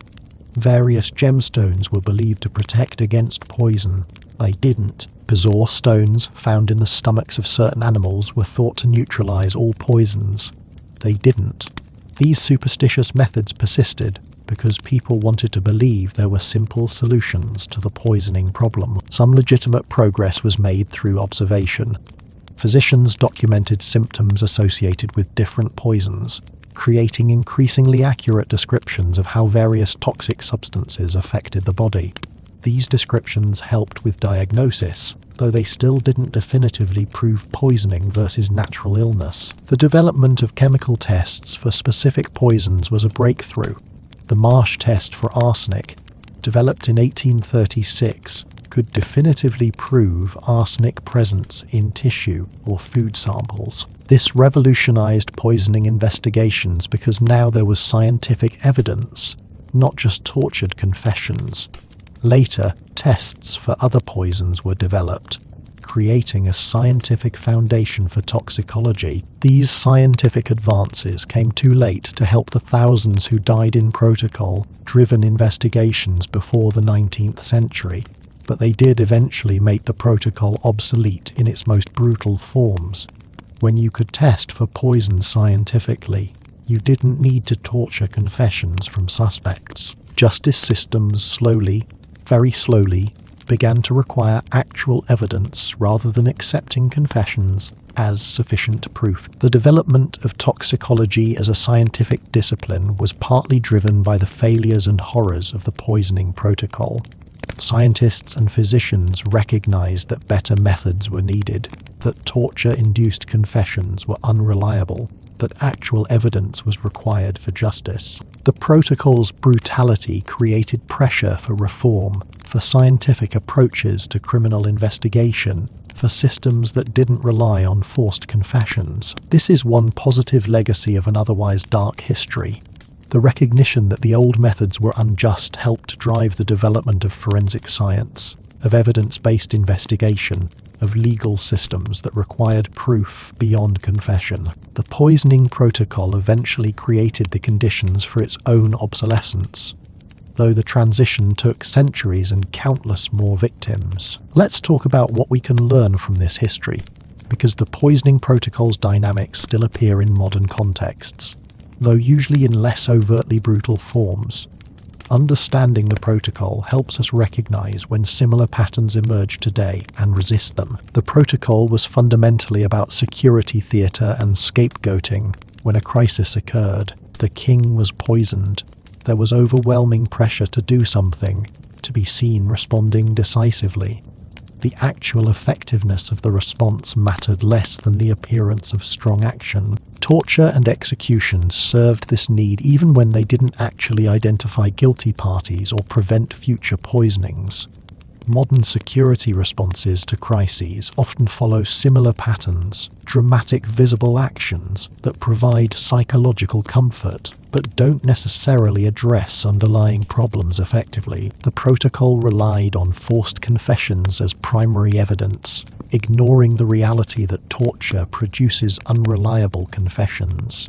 Modern justice systems have mostly abandoned torture, but coerced confessions remain a problem. Interrogation techniques that involve psychological pressure, threats, false promises, or extended questioning can produce false confessions, especially from vulnerable suspects. The underlying dynamic desperate investigators pressuring suspects until they confess persists even without literal torture chambers. The protocol created conspiracies where none existed through the investigation process itself.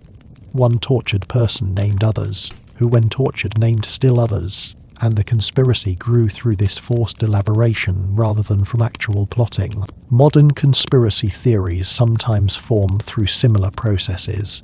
Initial accusations leading to investigations that find patterns whether they exist or not. With each revelation of supposed conspiracy justifying further investigation, the protocol was used as a political weapon to eliminate rivals and consolidate power. This still happens. Criminal investigations today are sometimes launched not to serve justice but to damage political opponents, to create scandals, to justify purges. The mechanisms are different. We use legal proceedings rather than torture, but the underlying manipulation of justice for political purposes remains. The protocol traumatized entire communities and created lasting fear and mistrust. Modern overreactions to security threats can have similar effects. Communities subjected to heavy-handed investigations, mass arrests, or aggressive security measures become fearful and divided. Trust erodes. People become suspicious of each other. The damage outlasts the original threat. The people who administered the protocol convinced themselves they were serving justice and protecting society. Modern participants in unjust systems similarly rationalize their actions. Immigration officers separating families, intelligence agents using torture, police officers using excessive force, many convince themselves they're serving necessary purposes, protecting society. just doing their jobs. The rationalizations the protocol's administrators used are still deployed today in different contexts. Understanding the poisoning protocol helps us recognize these patterns when they emerge in modern forms. It teaches us to be skeptical of security theatre, to question forced confessions, to resist the expansion of investigations into witch hunts, to challenge the use of justice systems as political weapons, to consider the human cost of security measures, and to examine our own rationalizations when we participate in unjust systems. As we come to the end of tonight's journey through one of history's most terrifying protocols, think about what this reveals about how fear drives societies to create systems of systematic brutality. The poisoning protocol emerged from legitimate concern. Kings were actually poisoned, and protecting them was important. But the response to that concern became something monstrous, a machinery of torture and death that operated largely independent of actual guilt, that served political purposes as much as security ones, and that traumatized everyone it touched. The people caught in this protocol, servants accused and tortured, families destroyed, communities traumatized, deserve to be remembered. They were victims of a system that treated human beings as expendable, that valued appearance of security over actual justice, that accepted horrific means because the ends supposedly justified them. Their suffering should make us think carefully about the systems we build in response to fear, about the costs we're willing to impose on innocent people in the name of security, about the ways we rationalize brutality when it serves purposes we consider important. Tonight, as you drift off to sleep, think about the kitchen maid dragged from her bed in the middle of the night, accused of poisoning the king, tortured until she confessed to a conspiracy that didn't exist, executed to satisfy the court's need for scapegoats. Think about the food taster who spent every day eating potentially deadly food, only to be executed when the king was poisoned despite the taster's survival.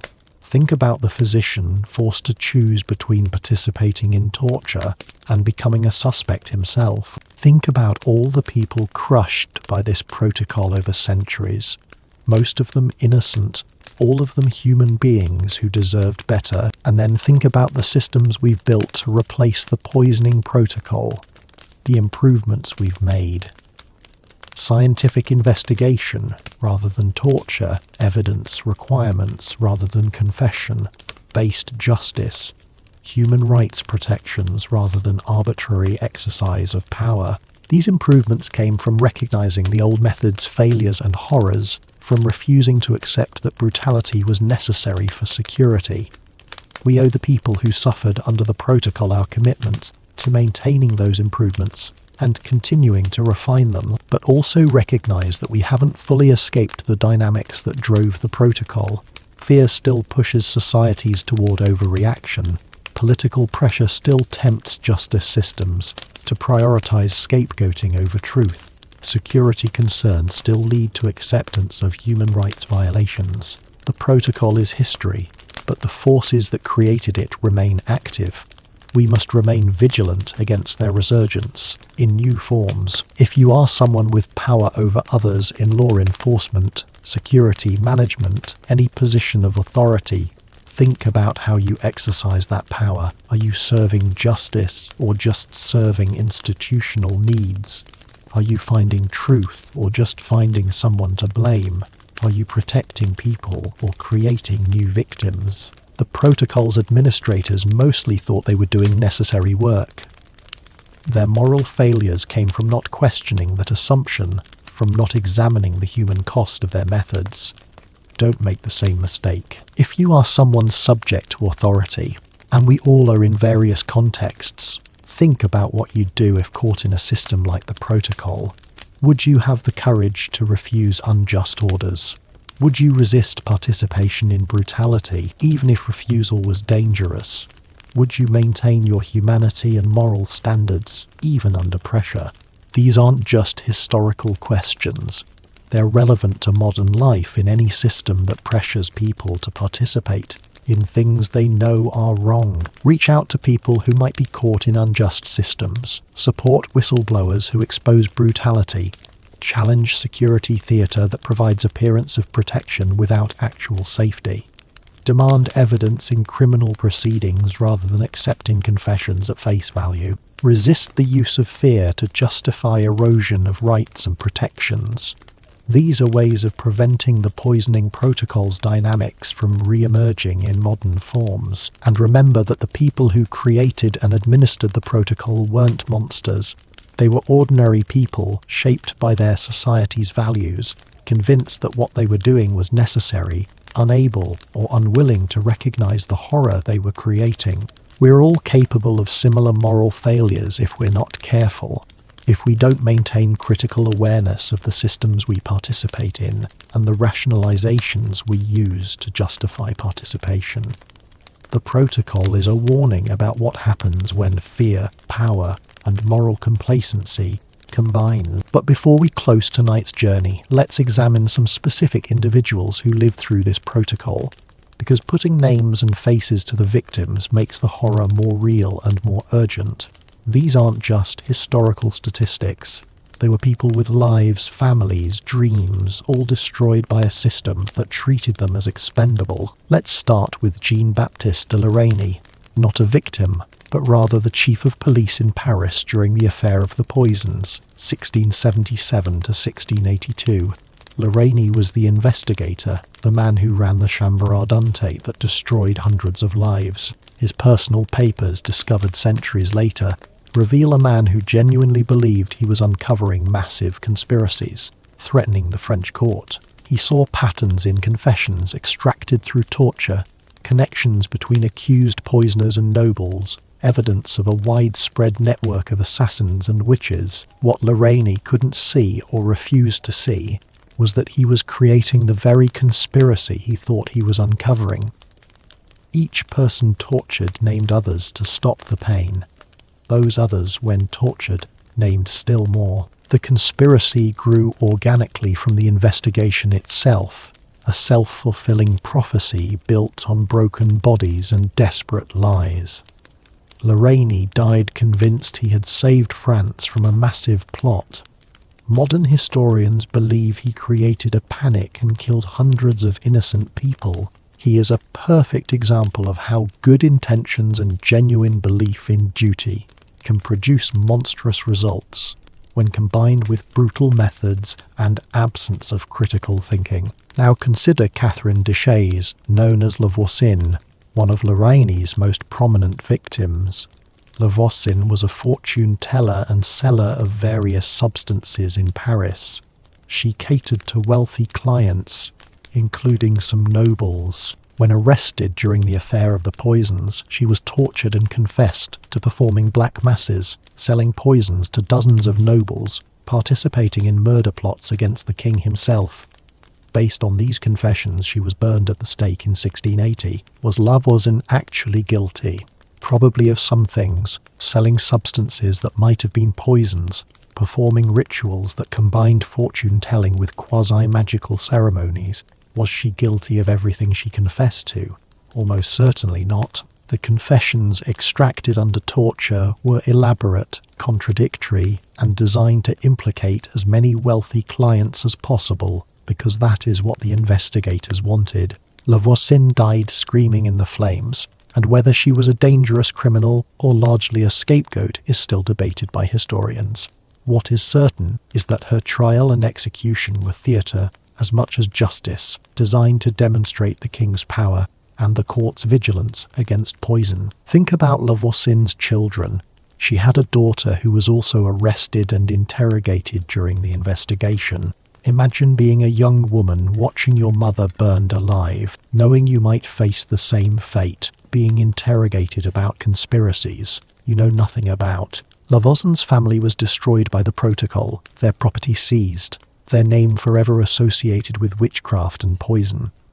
The daughter survived but lived in poverty and disgrace, the child of France's most notorious poisoner, a title that followed her until death. Let's examine another case, Giulio Alberoni, an Italian cardinal who served as chief minister to King Philip V of Spain in the early 1700s. Alberoni was accused of plotting to poison King Louis XIV of France, as part of a complex international conspiracy. The accusation was almost certainly false, politically motivated by enemies who wanted him removed from power. But once accused, the protocol activated. Investigations began. Witnesses were found who claimed knowledge of the plot. Evidence was assembled, mostly consisting of intercepted letters that could be interpreted as discussing poisoning, even if that wasn't their actual content. Alberoni avoided execution only because he was a cardinal and thus protected by the church. He was exiled instead, his career destroyed, his reputation permanently damaged. He spent the rest of his life in Italy, writing bitter letters about the injustice of his treatment, but he could never return to Spain or fully clear his name. The poisoning accusation, even though it never resulted in trial or execution, ruined him as effectively as torture would have. The protocol's power extended beyond physical brutality to include political and social destruction. Now, let's talk about someone whose name we don't know. A scullery maid in the English court during the 1550s. Historical records mention her only briefly in an account of a poisoning investigation during Queen Mary I's reign. The Queen became violently ill after a meal, and poison was suspected, though modern historians think it was probably natural gastric illness. The investigation focused on kitchen staff, and this particular scullery maid was arrested because she had argued with a more senior servant the previous week. The argument was about something trivial whose turn it was to empty certain pots, but under interrogation it was reframed as evidence of conspiracy. The maid was a Protestant in a Catholic court, which made her doubly suspicious. We don't know her name, we don't know her age. Those scullery maids were usually young, sometimes children. We know she was tortured because the records mention that she confessed after interrogation. We know she was executed because the records list her among those punished for the supposed poisoning plot. And that is all we know. A young girl, probably 12 or 15 years old, tortured to death for an argument about kitchen pots because the protocol needed victims and she was available. She has been forgotten by history, just a brief mention in a centuries old document, but she was real. She suffered. She died screaming. She deserves to be remembered. Let's examine the psychology of survival for those who lived through investigations but weren't executed. Consider the cook who served the king's fatal meal, was arrested and tortured, confessed to conspiracy under duress, but was spared execution because new evidence suggested a different conspiracy theory that didn't include him. He is released, his body broken, his confession on record, his reputation destroyed. How does he rebuild a life after that? He can't go back to cooking. Who would hire a cook who confessed to poisoning a king, even if the confession was recanted and the charges dropped? He can't leave the city because travel requires permissions he can't obtain with his criminal record. He can't reconnect with family because association with him taints them. He is trapped in a social and economic dead end, surviving on charity or menial work that doesn't require reputation, living with pain from torture injuries and nightmares from torture memories. Some survivors become informants. Having been through the system, they know how it works.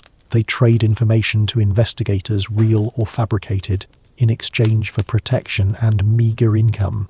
They become part of the system that destroyed them, perpetuating the same injustices they suffered. This is a grim form of survival, morally corrupting, but sometimes the only option available. Others retreat entirely from society. There are historical accounts of torture survivors becoming hermits, living in isolation, unable to bear human contact after their experiences. They're traumatized in ways their era doesn't understand and can't treat. They live out their years alone, haunted, broken. Their stories rarely get recorded because hermits don't generate historical documents, but they existed in probably significant numbers. Some channel their experiences into religious devotion. Having survived horrors, they interpret their survival as divine intervention and dedicate themselves to religious life. Monasteries and convents sometimes accepted people damaged by the protocol, giving them refuge and purpose. This could be genuine solace or just another form of imprisonment, depending on the individual and the institution. Now let's examine what happened when the wrong person was executed, and this was later discovered. Because mistakes happened, even within the protocol's internal logic, someone would be tortured, confess, and be executed based on their confession. Then later, new information would emerge proving they couldn't have been involved. Maybe the actual poisoner was caught and their confession excluded the executed person. Maybe evidence proved the executed person was elsewhere when the poisoning occurred. Maybe the king wasn't actually poisoned at all and died of natural causes. When such mistakes were discovered, the response was usually not accountability but rather cover-up. The executed person's conviction would be quietly set aside, meaning their family might have confiscated property returned, but there would be no public acknowledgement of error. The investigators and judges who had condemned an innocent person faced no consequences. The system protected itself by denying mistakes or minimizing them. In rare cases where the error was too blatant to hide, scapegoats would be found among lower-level officials. A torturer might be accused of excessive zeal. A witness might be accused of false testimony, but the people who created and maintained the protocol were never held accountable. The system was the problem, but individuals were blamed when the system's failures became undeniable. Families of the wrongly executed sometimes pursued what justice they could. They might petition for formal exoneration, which could take years and required bribing officials, hiring lawyers and navigating Byzantine legal processes. Even when exoneration was granted, it came without compensation for the years of suffering or the loss of the executed family member. Justice, such as it was hollow and late. Let's talk about the economic impact of the protocol on communities and families. When a poisoning investigation swept up large numbers of people, the economic disruption was severe. Kitchen staffs were decimated, requiring hiring and training of new workers. Families lost breadwinners to execution or imprisonment. Property was confiscated, creating poverty. Markets were disrupted when merchants and suppliers were implicated. The costs fell primarily on those least able to bear them. Wealthy nobles might face investigation, but they had resources to defend themselves, connections to protect them, and money to bribe officials. Poor servants faced the full force of the protocol, with no protection. Their executions impoverished their families, who had no savings to fall back on and no social safety net. Entire professional categories could be stigmatized by protocol. If several poisoning cases implicated apothecaries or herbalists, the entire profession might face suspicion and economic hardship. If kitchen workers from a particular region were repeatedly accused, people from that region might find employment difficult. The protocol's economic ripples extended far beyond its immediate victims. Now, let's examine the role of gender in poisoning accusations, because women were disproportionately accused of poisoning throughout European history. This reflected broader patterns of misogyny, but it also shaped how the protocol operated. Poisoning was seen as a woman's crime, cowardly and secretive, as opposed to honorable violence like warfare or dueling. Women who were accused of poisoning faced gendered forms of torture and execution. Sexual violence during interrogation was common, though usually not recorded in official documents. Executions of women for poisoning often involved burning, associated with witchcraft, rather than the cleaner beheading reserved for many male criminals. Women in certain roles were particularly vulnerable. Midwives, healers, herbalists, women whose work involved knowledge of plants and substances, were easily accused of being poisoners. Their knowledge, which served their communities, became evidence of dangerous capability when poisoning was suspected. The protocol became a tool for suppressing women's medical knowledge and practice, eliminating competition to male physicians, and reinforcing patriarchal control over women's bodies and reproduction. Wives and mistresses were obvious suspects. When kings or nobles were poisoned, the assumption was that women close to powerful men might poison them for various reasons: romantic jealousy, desire to place their sons in line for inheritance, revenge for mistreatment, or as agents of conspiracy. These women's proximity to power made them vulnerable to accusation, and gender prejudices made the accusations seem plausible. The intersection of gender and class created particularly vulnerable populations.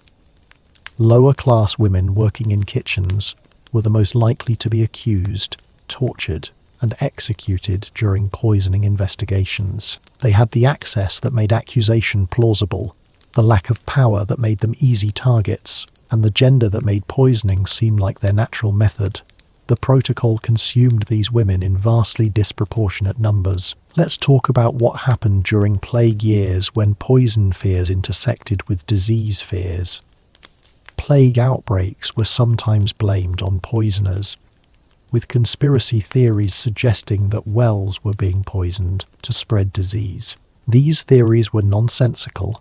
Plague is bacterial and spread by fleas, not poison, but they were widely believed, and they activated the poisoning protocol in especially destructive ways. During the Black Death and subsequent plague outbreaks, Jewish communities were particularly targeted with poisoning accusations. Anti-Semitic conspiracy theories claimed that Jews were poisoning Christian wells to cause plague. These accusations led to massacres, with entire Jewish communities burned alive. The poisoning protocol merged with genocidal prejudice, creating some of European history's darkest chapters. The combination of plague fear and poison fear created multiplied paranoia. People were already terrified of disease, and adding poisoning conspiracy theories gave that fear a target, someone to blame and punish. The protocol became a release valve for panic, channeling terror into violence against scapegoats. This pattern recurs throughout history. Crisis creates fear. Fear demands action. Action targets vulnerable populations. Violence provides psychological relief from fear without addressing actual problems. Now let's examine some protocols from outside Europe to see if similar dynamics appeared elsewhere. In Imperial China, emperors faced similar poisoning concerns, and similar protocols developed. Food tasters were used. Kitchen security was elaborate. Poisoning investigations could be brutal, with entire households executed if the emperor was harmed. The specific methods differed. Chinese torture techniques weren't identical to European ones, but the underlying pattern was similar. Crisis of authority leads to brutal investigation, leads to scapegoating and mass punishment. In the Ottoman Empire, palace intrigue included poison as a weapon, and responses included extensive security measures and investigations when poisoning was suspected. Janissaries and court officials might be executed en masse if the sultan was poisoned or if poisoning was suspected. The Ottoman protocol shared with European versions the characteristic of disproportionate response and collective punishment. These cross-cultural similarities suggest that the poisoning protocol arose not from specific European cultural traits, but from more universal dynamics of how pre-modern states responded to threats against central authority. When power was concentrated in individuals, emperors, kings, sultans, and when medical science couldn't reliably detect or treat poisoning, the protocols that emerged were remarkably consistent: elaborate prevention, brutal investigation, mass punishment. The protocols began to change only when two conditions were met. Medical science developed reliable poison detection, and political systems became less dependent on individual rulers. Both changes took centuries and overlapped with each other. As forensic toxicology improved, investigations could rely on evidence rather than confession. As political power became institutional rather than personal, the death of a ruler became less catastrophic, reducing the panic that drove the protocol's brutality. Let's talk about the documentation that survives from poisoning investigations, because these records are often the only way we know about the protocol and its victims. Court records, investigation transcripts, execution lists. These documents provide glimpses into the protocol's operation, but they're deeply problematic as historical sources. The records were created by the protocol's administrators and reflect their perspectives and biases. Confessions are recorded as if they were freely given, with torture mentioned only euphemistically if at all. Victims are described in dehumanizing language as criminals and conspirators rather than as people. The violence is presented as necessary justice rather than as brutality. Reading these documents requires reading against them, recognizing what they omit and distort. Some documents reveal cracks in the official narrative. Transcripts sometimes record suspects recanting confessions, claiming they confessed only to stop torture. Execution lists sometimes note that condemned people protested their innocence even at the scaffold. Medical reports sometimes contradict the poisoning diagnosis, suggesting natural illness. These hints of dissent and doubt appear despite official efforts to present investigations as thorough and just. Personal letters and diaries from the period sometimes provide alternative perspectives. Nobles who witnessed investigations wrote privately about their doubts. Physicians recorded their moral struggles. Survivors, if literate, sometimes wrote accounts of their experiences. These sources are rare but valuable, offering insider views that complicate the official narrative. The gaps in documentation are also significant.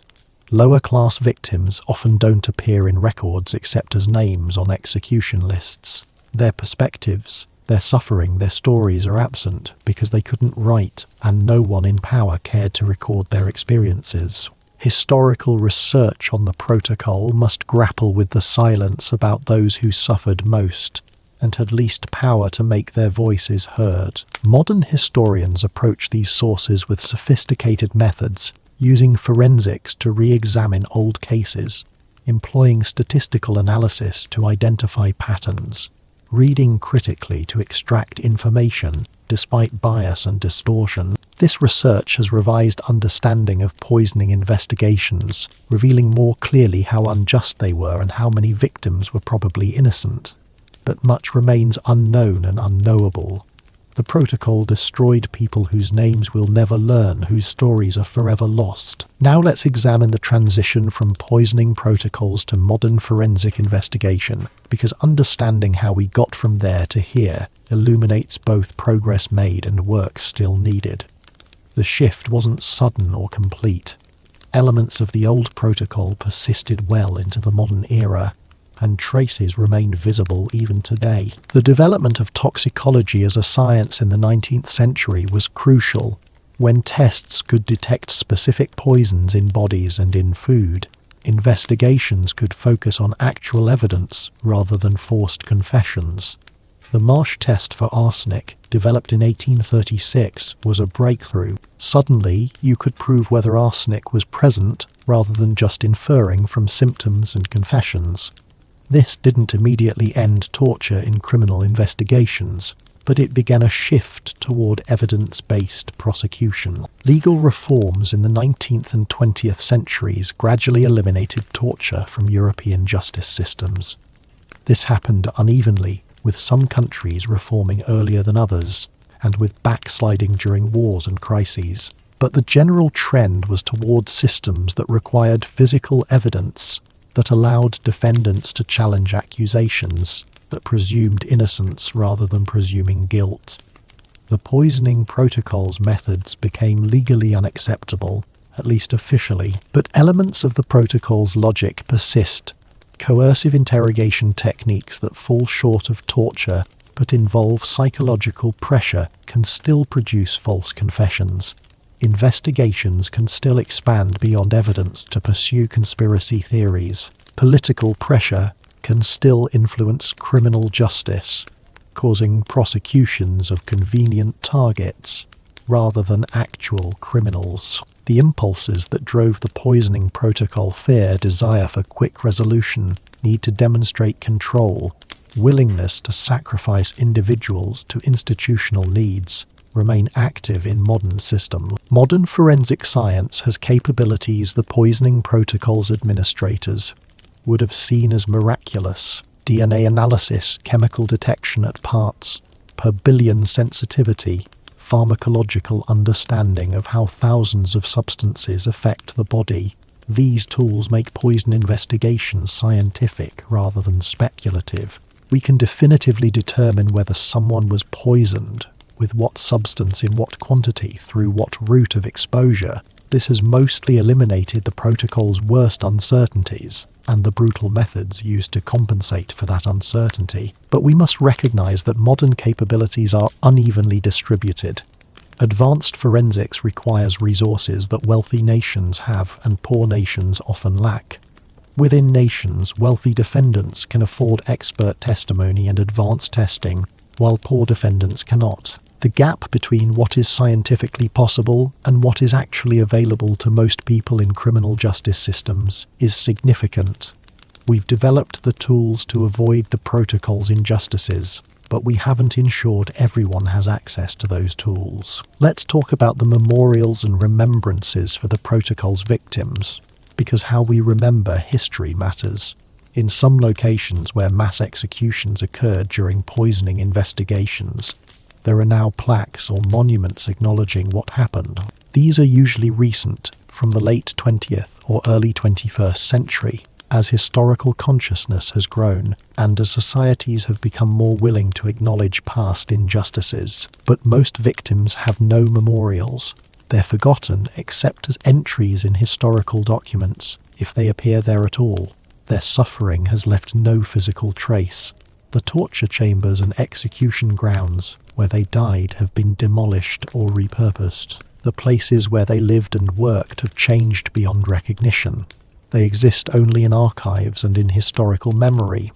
And even there, they're often anonymous, just numbers in death tolls. Creating memory of the protocol's victims is important ethical and educational work.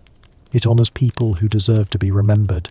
It educates about historical injustices, helping modern people understand how systems can go wrong and why safeguards matter. It provides context for understanding why certain rights and protections exist in modern law, why we prohibit torture and require evidence and presume innocence, because we know what happens when those safeguards are absent. Some descendants of people killed in poisoning investigations have researched their ancestors' cases, trying to determine what actually happened and whether their ancestors were guilty. This genealogical research intersects with historical scholarship, sometimes uncovering new documents or perspectives. For these descendants, the protocol isn't ancient history.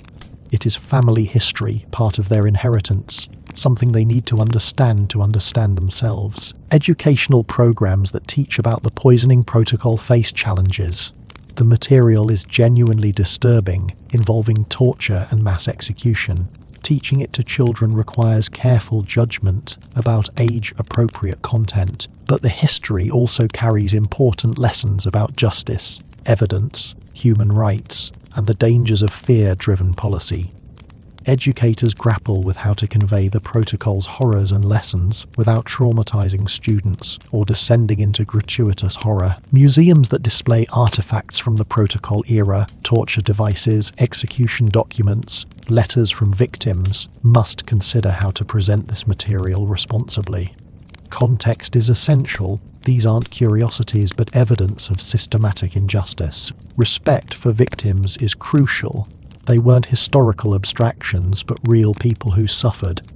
Balance is necessary, acknowledging horror without becoming pornographic, teaching lessons without being preachy. Now let's examine what the poisoning protocol reveals about the relationship between medicine and power, because this is particularly relevant for understanding how medical knowledge can be weaponized.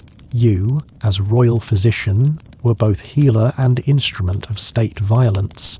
Your medical knowledge saved lives and enabled torture. This duality appears throughout history whenever medicine intersects with state power. Physicians' participation in torture during poisoning investigations established precedents for later medical involvement in state violence. Nazi doctors conducting experiments in concentration camps were following a terrible tradition that includes your assessments of torture victims' fitness for more torture.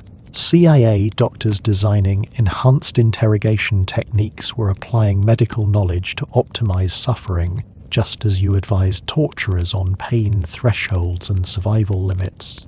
The poisoning protocol's medical ethics violations have modern descendants, and understanding the historical roots helps us recognize and resist current versions. The protocol also shows how medical expertise can be corrupted by political pressure and fear. You were supposed to diagnose based on symptoms and evidence, but poisoning declarations were often influenced by political considerations. Who wanted an investigation? Who would be targeted? What narratives needed support? Modern medicine faces similar pressures. Forensic pathologists pressured to support prosecutorial theories. Psychiatrists diagnosing political dissidents as mentally ill, physicians providing medical justification for discriminatory policies. The specific contexts change, but the dynamic of medicine being bent to serve power persists. Understanding the poisoning protocol should make modern medical professionals vigilant about their ethical obligations and skeptical of demands that they subordinate medical judgment to political or institutional needs. The protocol shows what happens when physicians become tools of state violence rather than advocates for patients. That cautionary tale remains relevant. Let's discuss what survivors of the protocol might say if they could speak to us across the centuries. What would the tortured kitchen maid want modern people to know? What lessons would the executed food taster emphasize? Imagining these voices is speculative, but important for connecting emotionally with history's victims. They might tell us that innocence provides no protection when systems demand scapegoats. They experienced firsthand that being innocent meant nothing when investigators needed confessions and courts needed executions. The lesson: build systems with robust protections for the accused, knowing that anyone might face false accusation. They might emphasize the unreliability of coerced confession. They confessed to crimes. They didn't commit to stop unbearable pain. They named people who had nothing to do with supposed conspiracies because interrogators demanded names. The lesson: confessions obtained through coercion are worthless as evidence. Regardless of how detailed or consistent they seem, they might warn about the costs of security theatre.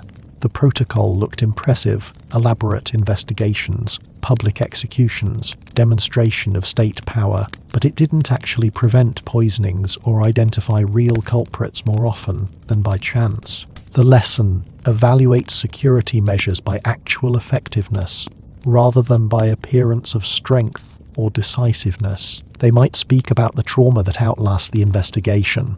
Even those who survived and were released carried physical and psychological damage for the rest of their lives. The protocol's effects rippled outward through families and communities, creating suffering that persisted for generations.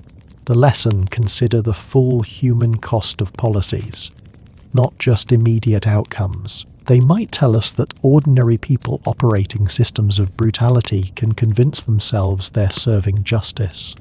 The investigators who tortured them, the judges who condemned them, the executioners who killed them, these weren't necessarily cruel individuals.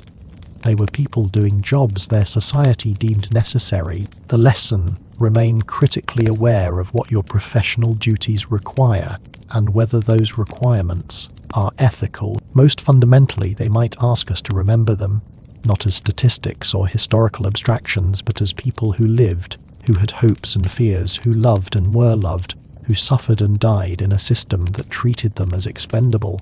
The lesson: history is made of individual human lives, and those lives matter regardless of when they were lived or how powerless those people were. As we approach the end of tonight's journey, let's reflect on why this history matters now, in the 21st century, when poisoning protocols are historical curiosities rather than active systems. The specific mechanisms are obsolete, but the forces that created them remain active. Fear of existential threats, pressure for decisive action, willingness to sacrifice individuals for perceived collective security, trust in coerced information, political weaponization of justice systems. We see protocol dynamics in modern contexts. Post 9/11's torture debates replayed arguments from poisoning protocol era. Is harsh interrogation justified by security threats? Can torture produce useful information? Are rights protections luxuries we can't afford in crisis? The answers that enabled the poisoning protocol's horrors are still available, and still tempting when fear is high and threats seem existential. We see it in rush to judgment when crimes shock public consciousness. When heinous crimes occur, especially against sympathetic victims or authority figures, there is tremendous pressure to identify and punish culprits quickly. This pressure can lead to false accusations, coerced confessions, wrongful convictions, protocol dynamics operating through modern mechanisms. We see it in conspiracy theories that expand through investigation. Internet communities investigating supposed conspiracies find patterns in noise, connect dots that shouldn't be connected, create elaborate theories from speculation and circumstance. Each revelation justifies further investigation, and the conspiracy grows regardless of actual evidence. The structure mirrors protocol investigations where torture produced confessions that led to more torture and more confessions until massive conspiracies were uncovered. We see it in how crises reveal and amplify society's prejudices. The protocol targeted women disproportionately because poisoning was seen as women's crime. Modern crises often lead to targeting of whoever society already fears or mistrusts: immigrants, religious minorities, political dissidents. Crisis provides excuse for expressing and acting on prejudices that might be restrained under normal circumstances. Understanding the poisoning protocol gives us historical perspective on these modern dynamics. We can recognize when similar patterns emerge and resist them more effectively because we know where they lead. The protocol's history is a warning system, alerting us when we're moving towards similar injustices, even if the specific forms differ. Now let's dive deeper into the specific medical challenges you faced as royal physician during a poisoning crisis. Because the intersection of medicine, politics, and terror created impossible situations that deserve detailed examination. When the king collapsed, vomiting and convulsing, you had perhaps 30 seconds to make initial observations before guards and courtiers flooded the room. Those 30 seconds determined everything that followed. You are looking for diagnostic clues while your mind is racing through worst-case scenarios. Vomit color and consistency tell you something about what the king ate recently and how his stomach is responding. Blood in the vomit suggests gastric bleeding, possibly from corrosive poison or from violent vomiting itself.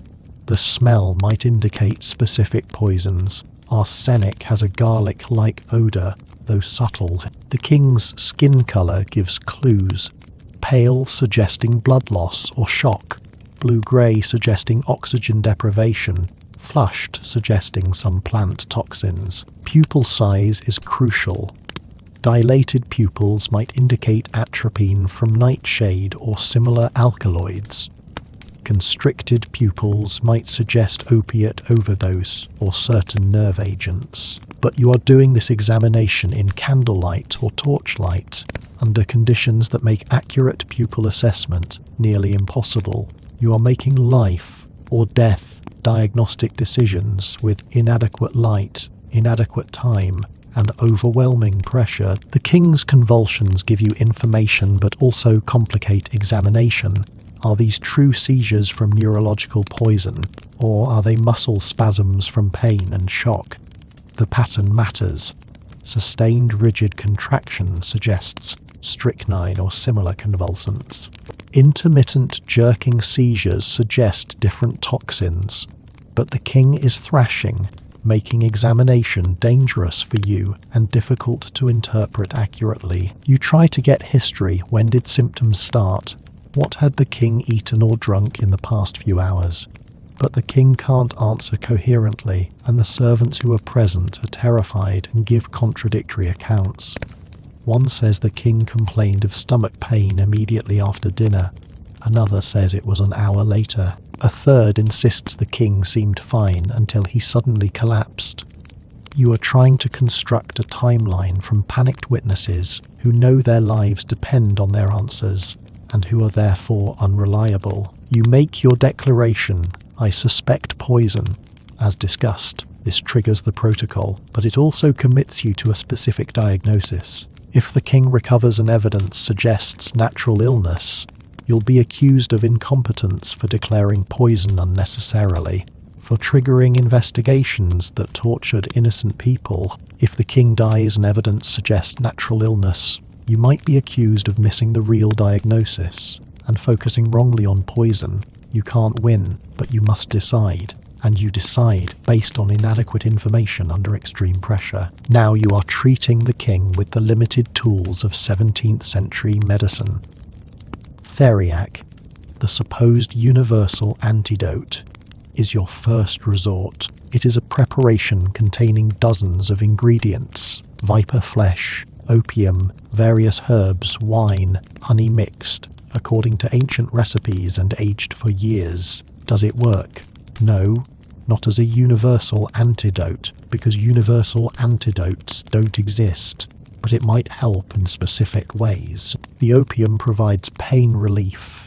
Some of the herbs might have mild beneficial effects. The ritual of administering it might provide psychological comfort to the king and to observers who need to believe something is being done. You induce vomiting through various methods: ipecac syrup if available, or sticking a finger or feather down the king's throat. This is traumatic for a critically ill patient and dangerous if he is already vomiting or if his level of consciousness is declining. He could aspirate vomit into his lungs, causing pneumonia or suffocation. But if poison is still in his stomach, getting it out quickly could save his life. You make the call to induce vomiting, knowing you might be causing harm, but hoping to remove toxins before they're absorbed. Activated charcoal is used if you have it. Charcoal binds to many poisons in the stomach, preventing their absorption.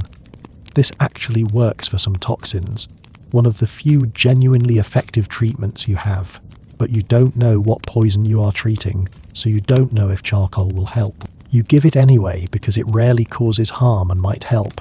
It is an evidence-based decision, even in an era before evidence-based medicine exists as a concept. You consider bloodletting. The medical theory of your time says that poison creates an imbalance of humours that can be corrected by removing bad blood. This is wrong. Bloodletting doesn't help poisoning and usually makes patients worse by causing shock and weakness, but not bloodletting might be seen as failure to provide standard treatment. You make a judgment call, minimal bloodletting to satisfy expectations without seriously weakening the king. You are compromising between medical science, such as you understand it, and political necessity. Purgatives to clear the bowels are another option.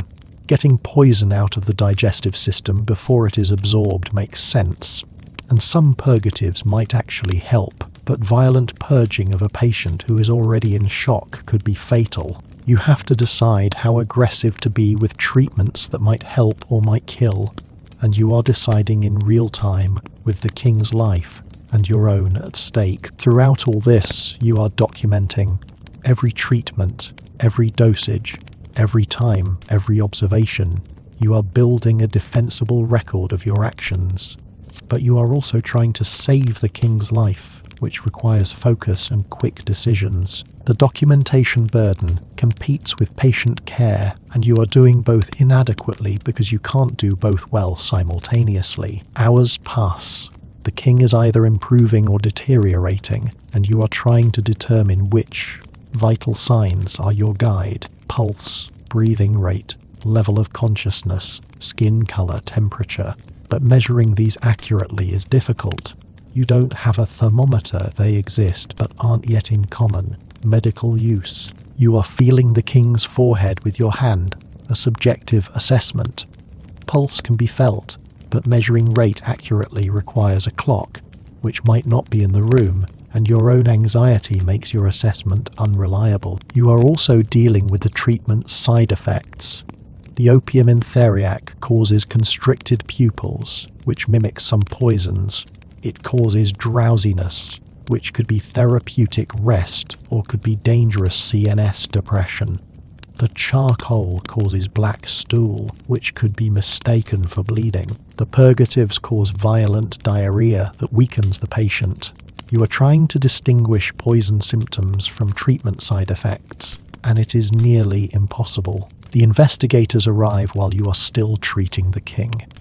They want to question you. What poison do you think was used? Who could have administered it? What was the likely source?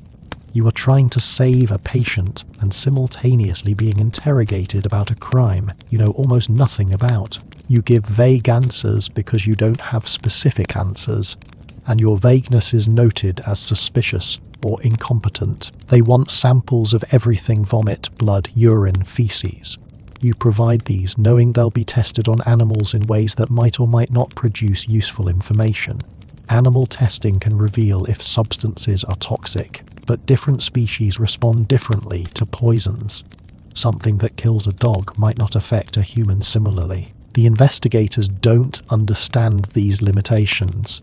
They want definitive answers from tests that can't provide them. You are asked to estimate the king's chances of survival.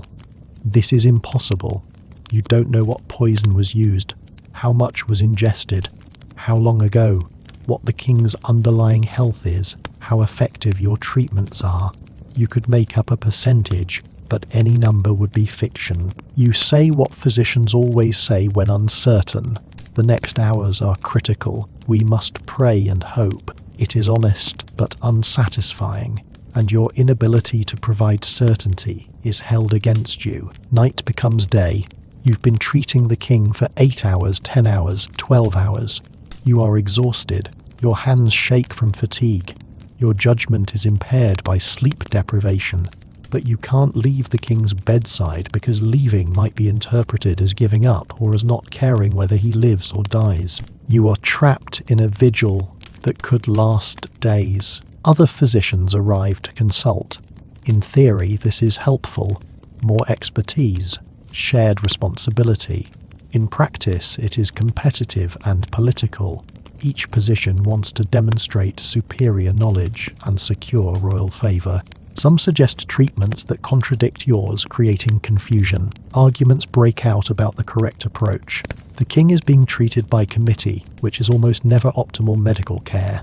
But you can't exclude the other physicians without seeming arrogant or insecure. The queen visits and demands explanations. Why is her husband suffering? Why haven't you cured him yet? Is he going to die? You try to explain the medical complexities, but she doesn't want complexity. She wants reassurance you can't honestly give. You end up providing false reassurance because the alternative is making her hate you.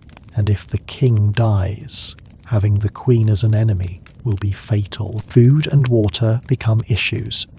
The king needs hydration, but can he drink safely? What if the poisoner attempts a second poisoning through water or broth given during treatment? Every substance that goes into the king's mouth must be tested on someone else first. Even water, even medicines you've prepared yourself. This delays treatment and creates additional victims. The people forced to test, drink, or eat to ensure safety. You are also managing the king's dignity during this crisis. He is vomiting, defecating uncontrollably from purgatives, possibly urinating on himself. He is the king, accustomed to absolute deference and privacy, and he is being reduced to a suffering, incontinent patient. You try to maintain his dignity while providing care, but it is impossible. Servants are cleaning him, changing his linens, seeing him in states no king should be seen in. The psychological impact on the king, if he survives, will be severe. Political maneuvering continues around the king's sick. Nobles are positioning themselves for succession if he dies. Ministers are trying to run the government while the king is incapacitated.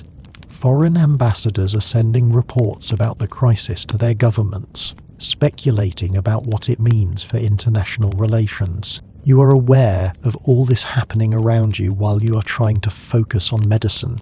The pressure is crushing. Now, let's talk about what happens when the king finally dies despite your best efforts. Because this is the nightmare scenario that haunts every royal physician. Maybe it has been 3 days since the poisoning. You've tried everything. The king fought, but the poison arsenic you eventually determined from symptoms has destroyed his digestive system, caused kidney failure, led to massive infection. He dies in agony. And the moment his heart stops, your world changes. You are immediately under suspicion. Why couldn't you save him? Were you part of the plot? Did you deliberately provide ineffective treatment? Did you finish what the poisoner started? Your every action over the past 3 days is now being re-examined with hostile eyes. The treatments that seemed reasonable when you administered them are being reframed as evidence of malice or incompetence. The king's body becomes evidence. An autopsy will be performed, and you'll be required to participate, or at least observe.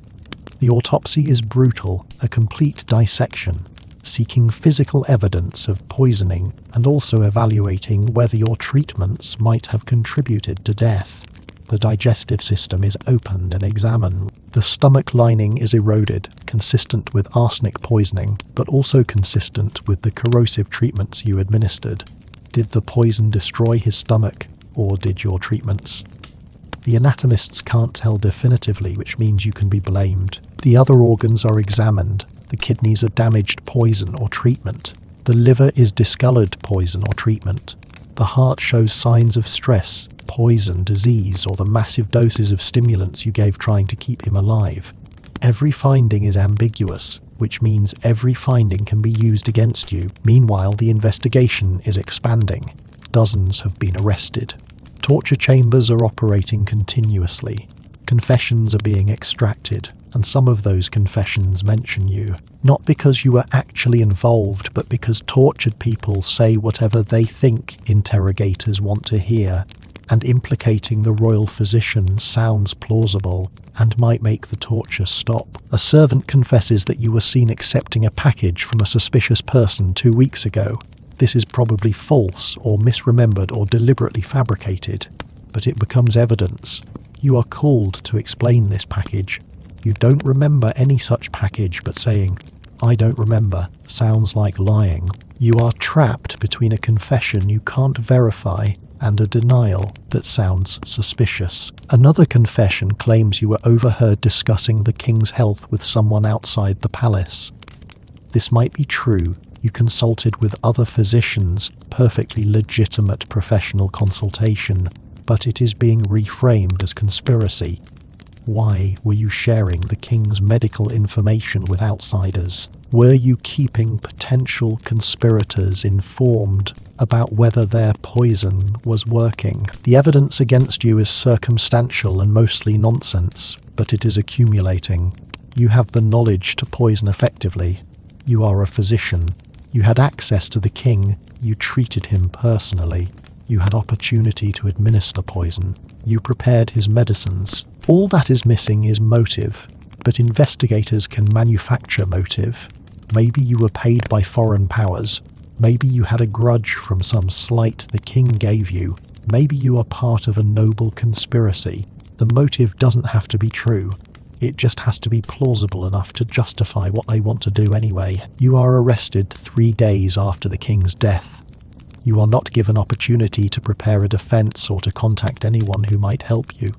You are taken from your chambers to an interrogation room, and your real nightmare begins. Everything you've watched happen to others over the years is now happening to you. The interrogation starts verbally. Who are your co-conspirators? What poison did you use? Who paid you? You answer truthfully.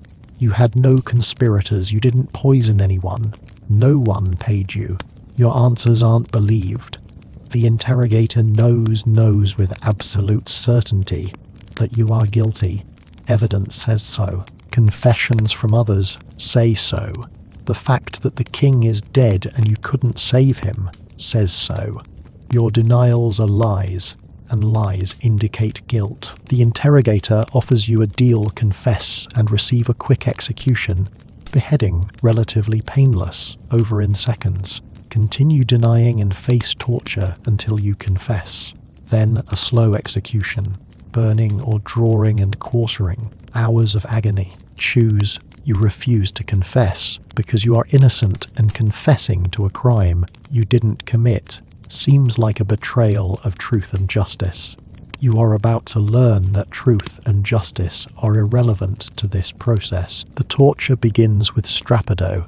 Your hands are tied behind your back, and you are hoisted up by the rope, your body weight dislocating your shoulders. The pain is immediate and overwhelming. You scream. You can't help it. Screaming is involuntary when pain is that intense. The torturer asks again, who are your co-conspirators? You gasp that there are no co-conspirators. You are innocent. You are dropped suddenly, then hoisted again. Your shoulders dislocate further. Something tears in your shoulder, ligament or tendon separating from bone. The pain intensifies beyond what you thought possible. Hours of this, or maybe just minutes' time, stops having meaning when you are in this much pain. Eventually, you are lowered to the floor, unable to stand because your shoulders are useless. The interrogator asks again. You are crying, begging to be believed. You are innocent. You didn't poison the king. This isn't working. So they escalate. Water, torture. You are strapped to a table, tilted so your head is lower than your feet. A cloth is placed over your face. Water is poured over the cloth, entering your nose and mouth, creating the sensation of drowning. You can't breathe. You are suffocating. Panic is absolute. The water stops. The cloth is removed. You gasp for air, choking and coughing. The interrogator asks, who paid you to poison the king? You sob that no one paid you. You are innocent. The cloth goes back over your face. The water pours again. They ask for names. Give us names, and this stops. Any names. You could name anyone, colleagues, servants, nobles, and they'd be arrested and tortured in turn. Part of you wants to do this, wants to make the torture stop by any means necessary, but you resist because naming innocent people would make you complicit in doing to them what is being done to you. You refuse to spread the infection of false accusation, but the torture continues, escalates, burns from hot irons, crushing pressure on your legs. They're breaking you systematically, finding every point of maximum pain and exploiting it.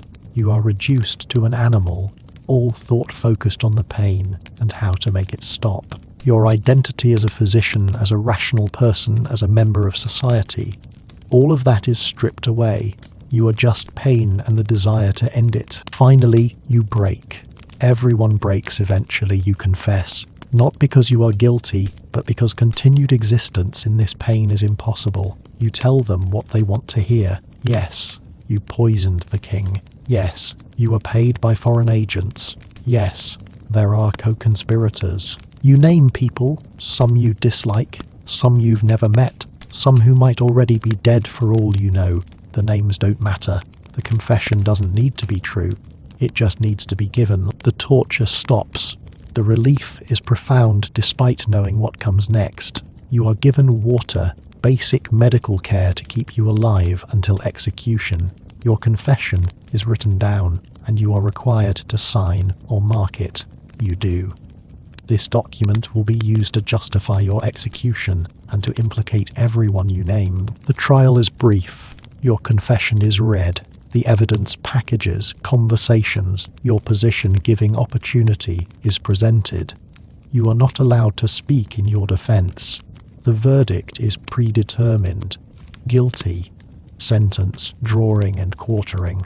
Execution in 3 days. Those 3 days in the cell are their own special horror. You know what is coming. You've witnessed this execution before. You'll be partially hanged until nearly dead. Cut down while still alive. Your genitals will be cut off, your abdomen will be cut open, and your intestines pulled out while you watch.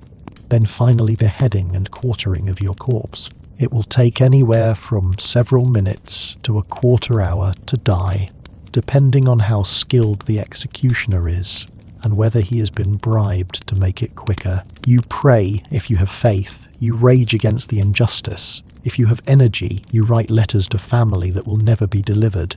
You exist in a space beyond normal human experience, waiting for an execution you don't deserve for a crime you didn't commit, killed by a system you served loyally. The execution day arrives. You are taken to the public square. Thousands are watching. This is theatre, demonstration of what happens to anyone who threatens the king. You are made an example. a lesson written in blood and agony. You are given a chance to confess publicly and ask forgiveness. Some condemned people use this opportunity to proclaim innocence. You are too broken, too defeated. You confess again, hope it will lead to mercy. Some chance they'll commute the sentence to simple beheading. No mercy comes, the execution proceeds. The pain is worse than the torture because there is no hope of survival, no possibility it will stop if you confess. This is the end, designed to be as painful and public as possible. You die slowly, horribly, and the crowd watches. Some are horrified. Some are entertained. Most are numb, having seen too many executions to feel much anymore. Your body is quartered and displayed on city gates as a warning. Your property is confiscated. Your family is impoverished and stigmatized. Your name becomes synonymous with treachery and poisoning. Everything you built over a lifetime of service is destroyed in days, and you are innocent, completely absent. But innocence meant nothing. The protocol demanded deaths, and yours was convenient. This is the worst-case scenario, but it is not unrealistic. This happened to real physicians, real people, across European history. The protocol consumed the innocent and guilty alike, making no real distinction because it couldn't. The system was broken at its foundation, built on assumptions that torture reveals truth, that confessions equal guilt, that brutal punishment prevents crime, that are all false. Understanding this protocol means understanding how systems can be fundamentally unjust, while the people operating them convince themselves they're serving justice. Thank you for joining me on this difficult journey through history's machinery of injustice. Thank you for bearing witness to the suffering of people whose names are mostly lost to history, but whose experiences deserve to be remembered. By understanding the poisoning protocol and its horrors, we honor its victims, and we equip ourselves to recognize and resist similar dynamics in our own time. Sweet dreams, and may you wake tomorrow with renewed commitment to justice that serves truth rather than convenience, to security measures that protect rather than traumatize, to systems that treat human beings with dignity rather than as expendable tools.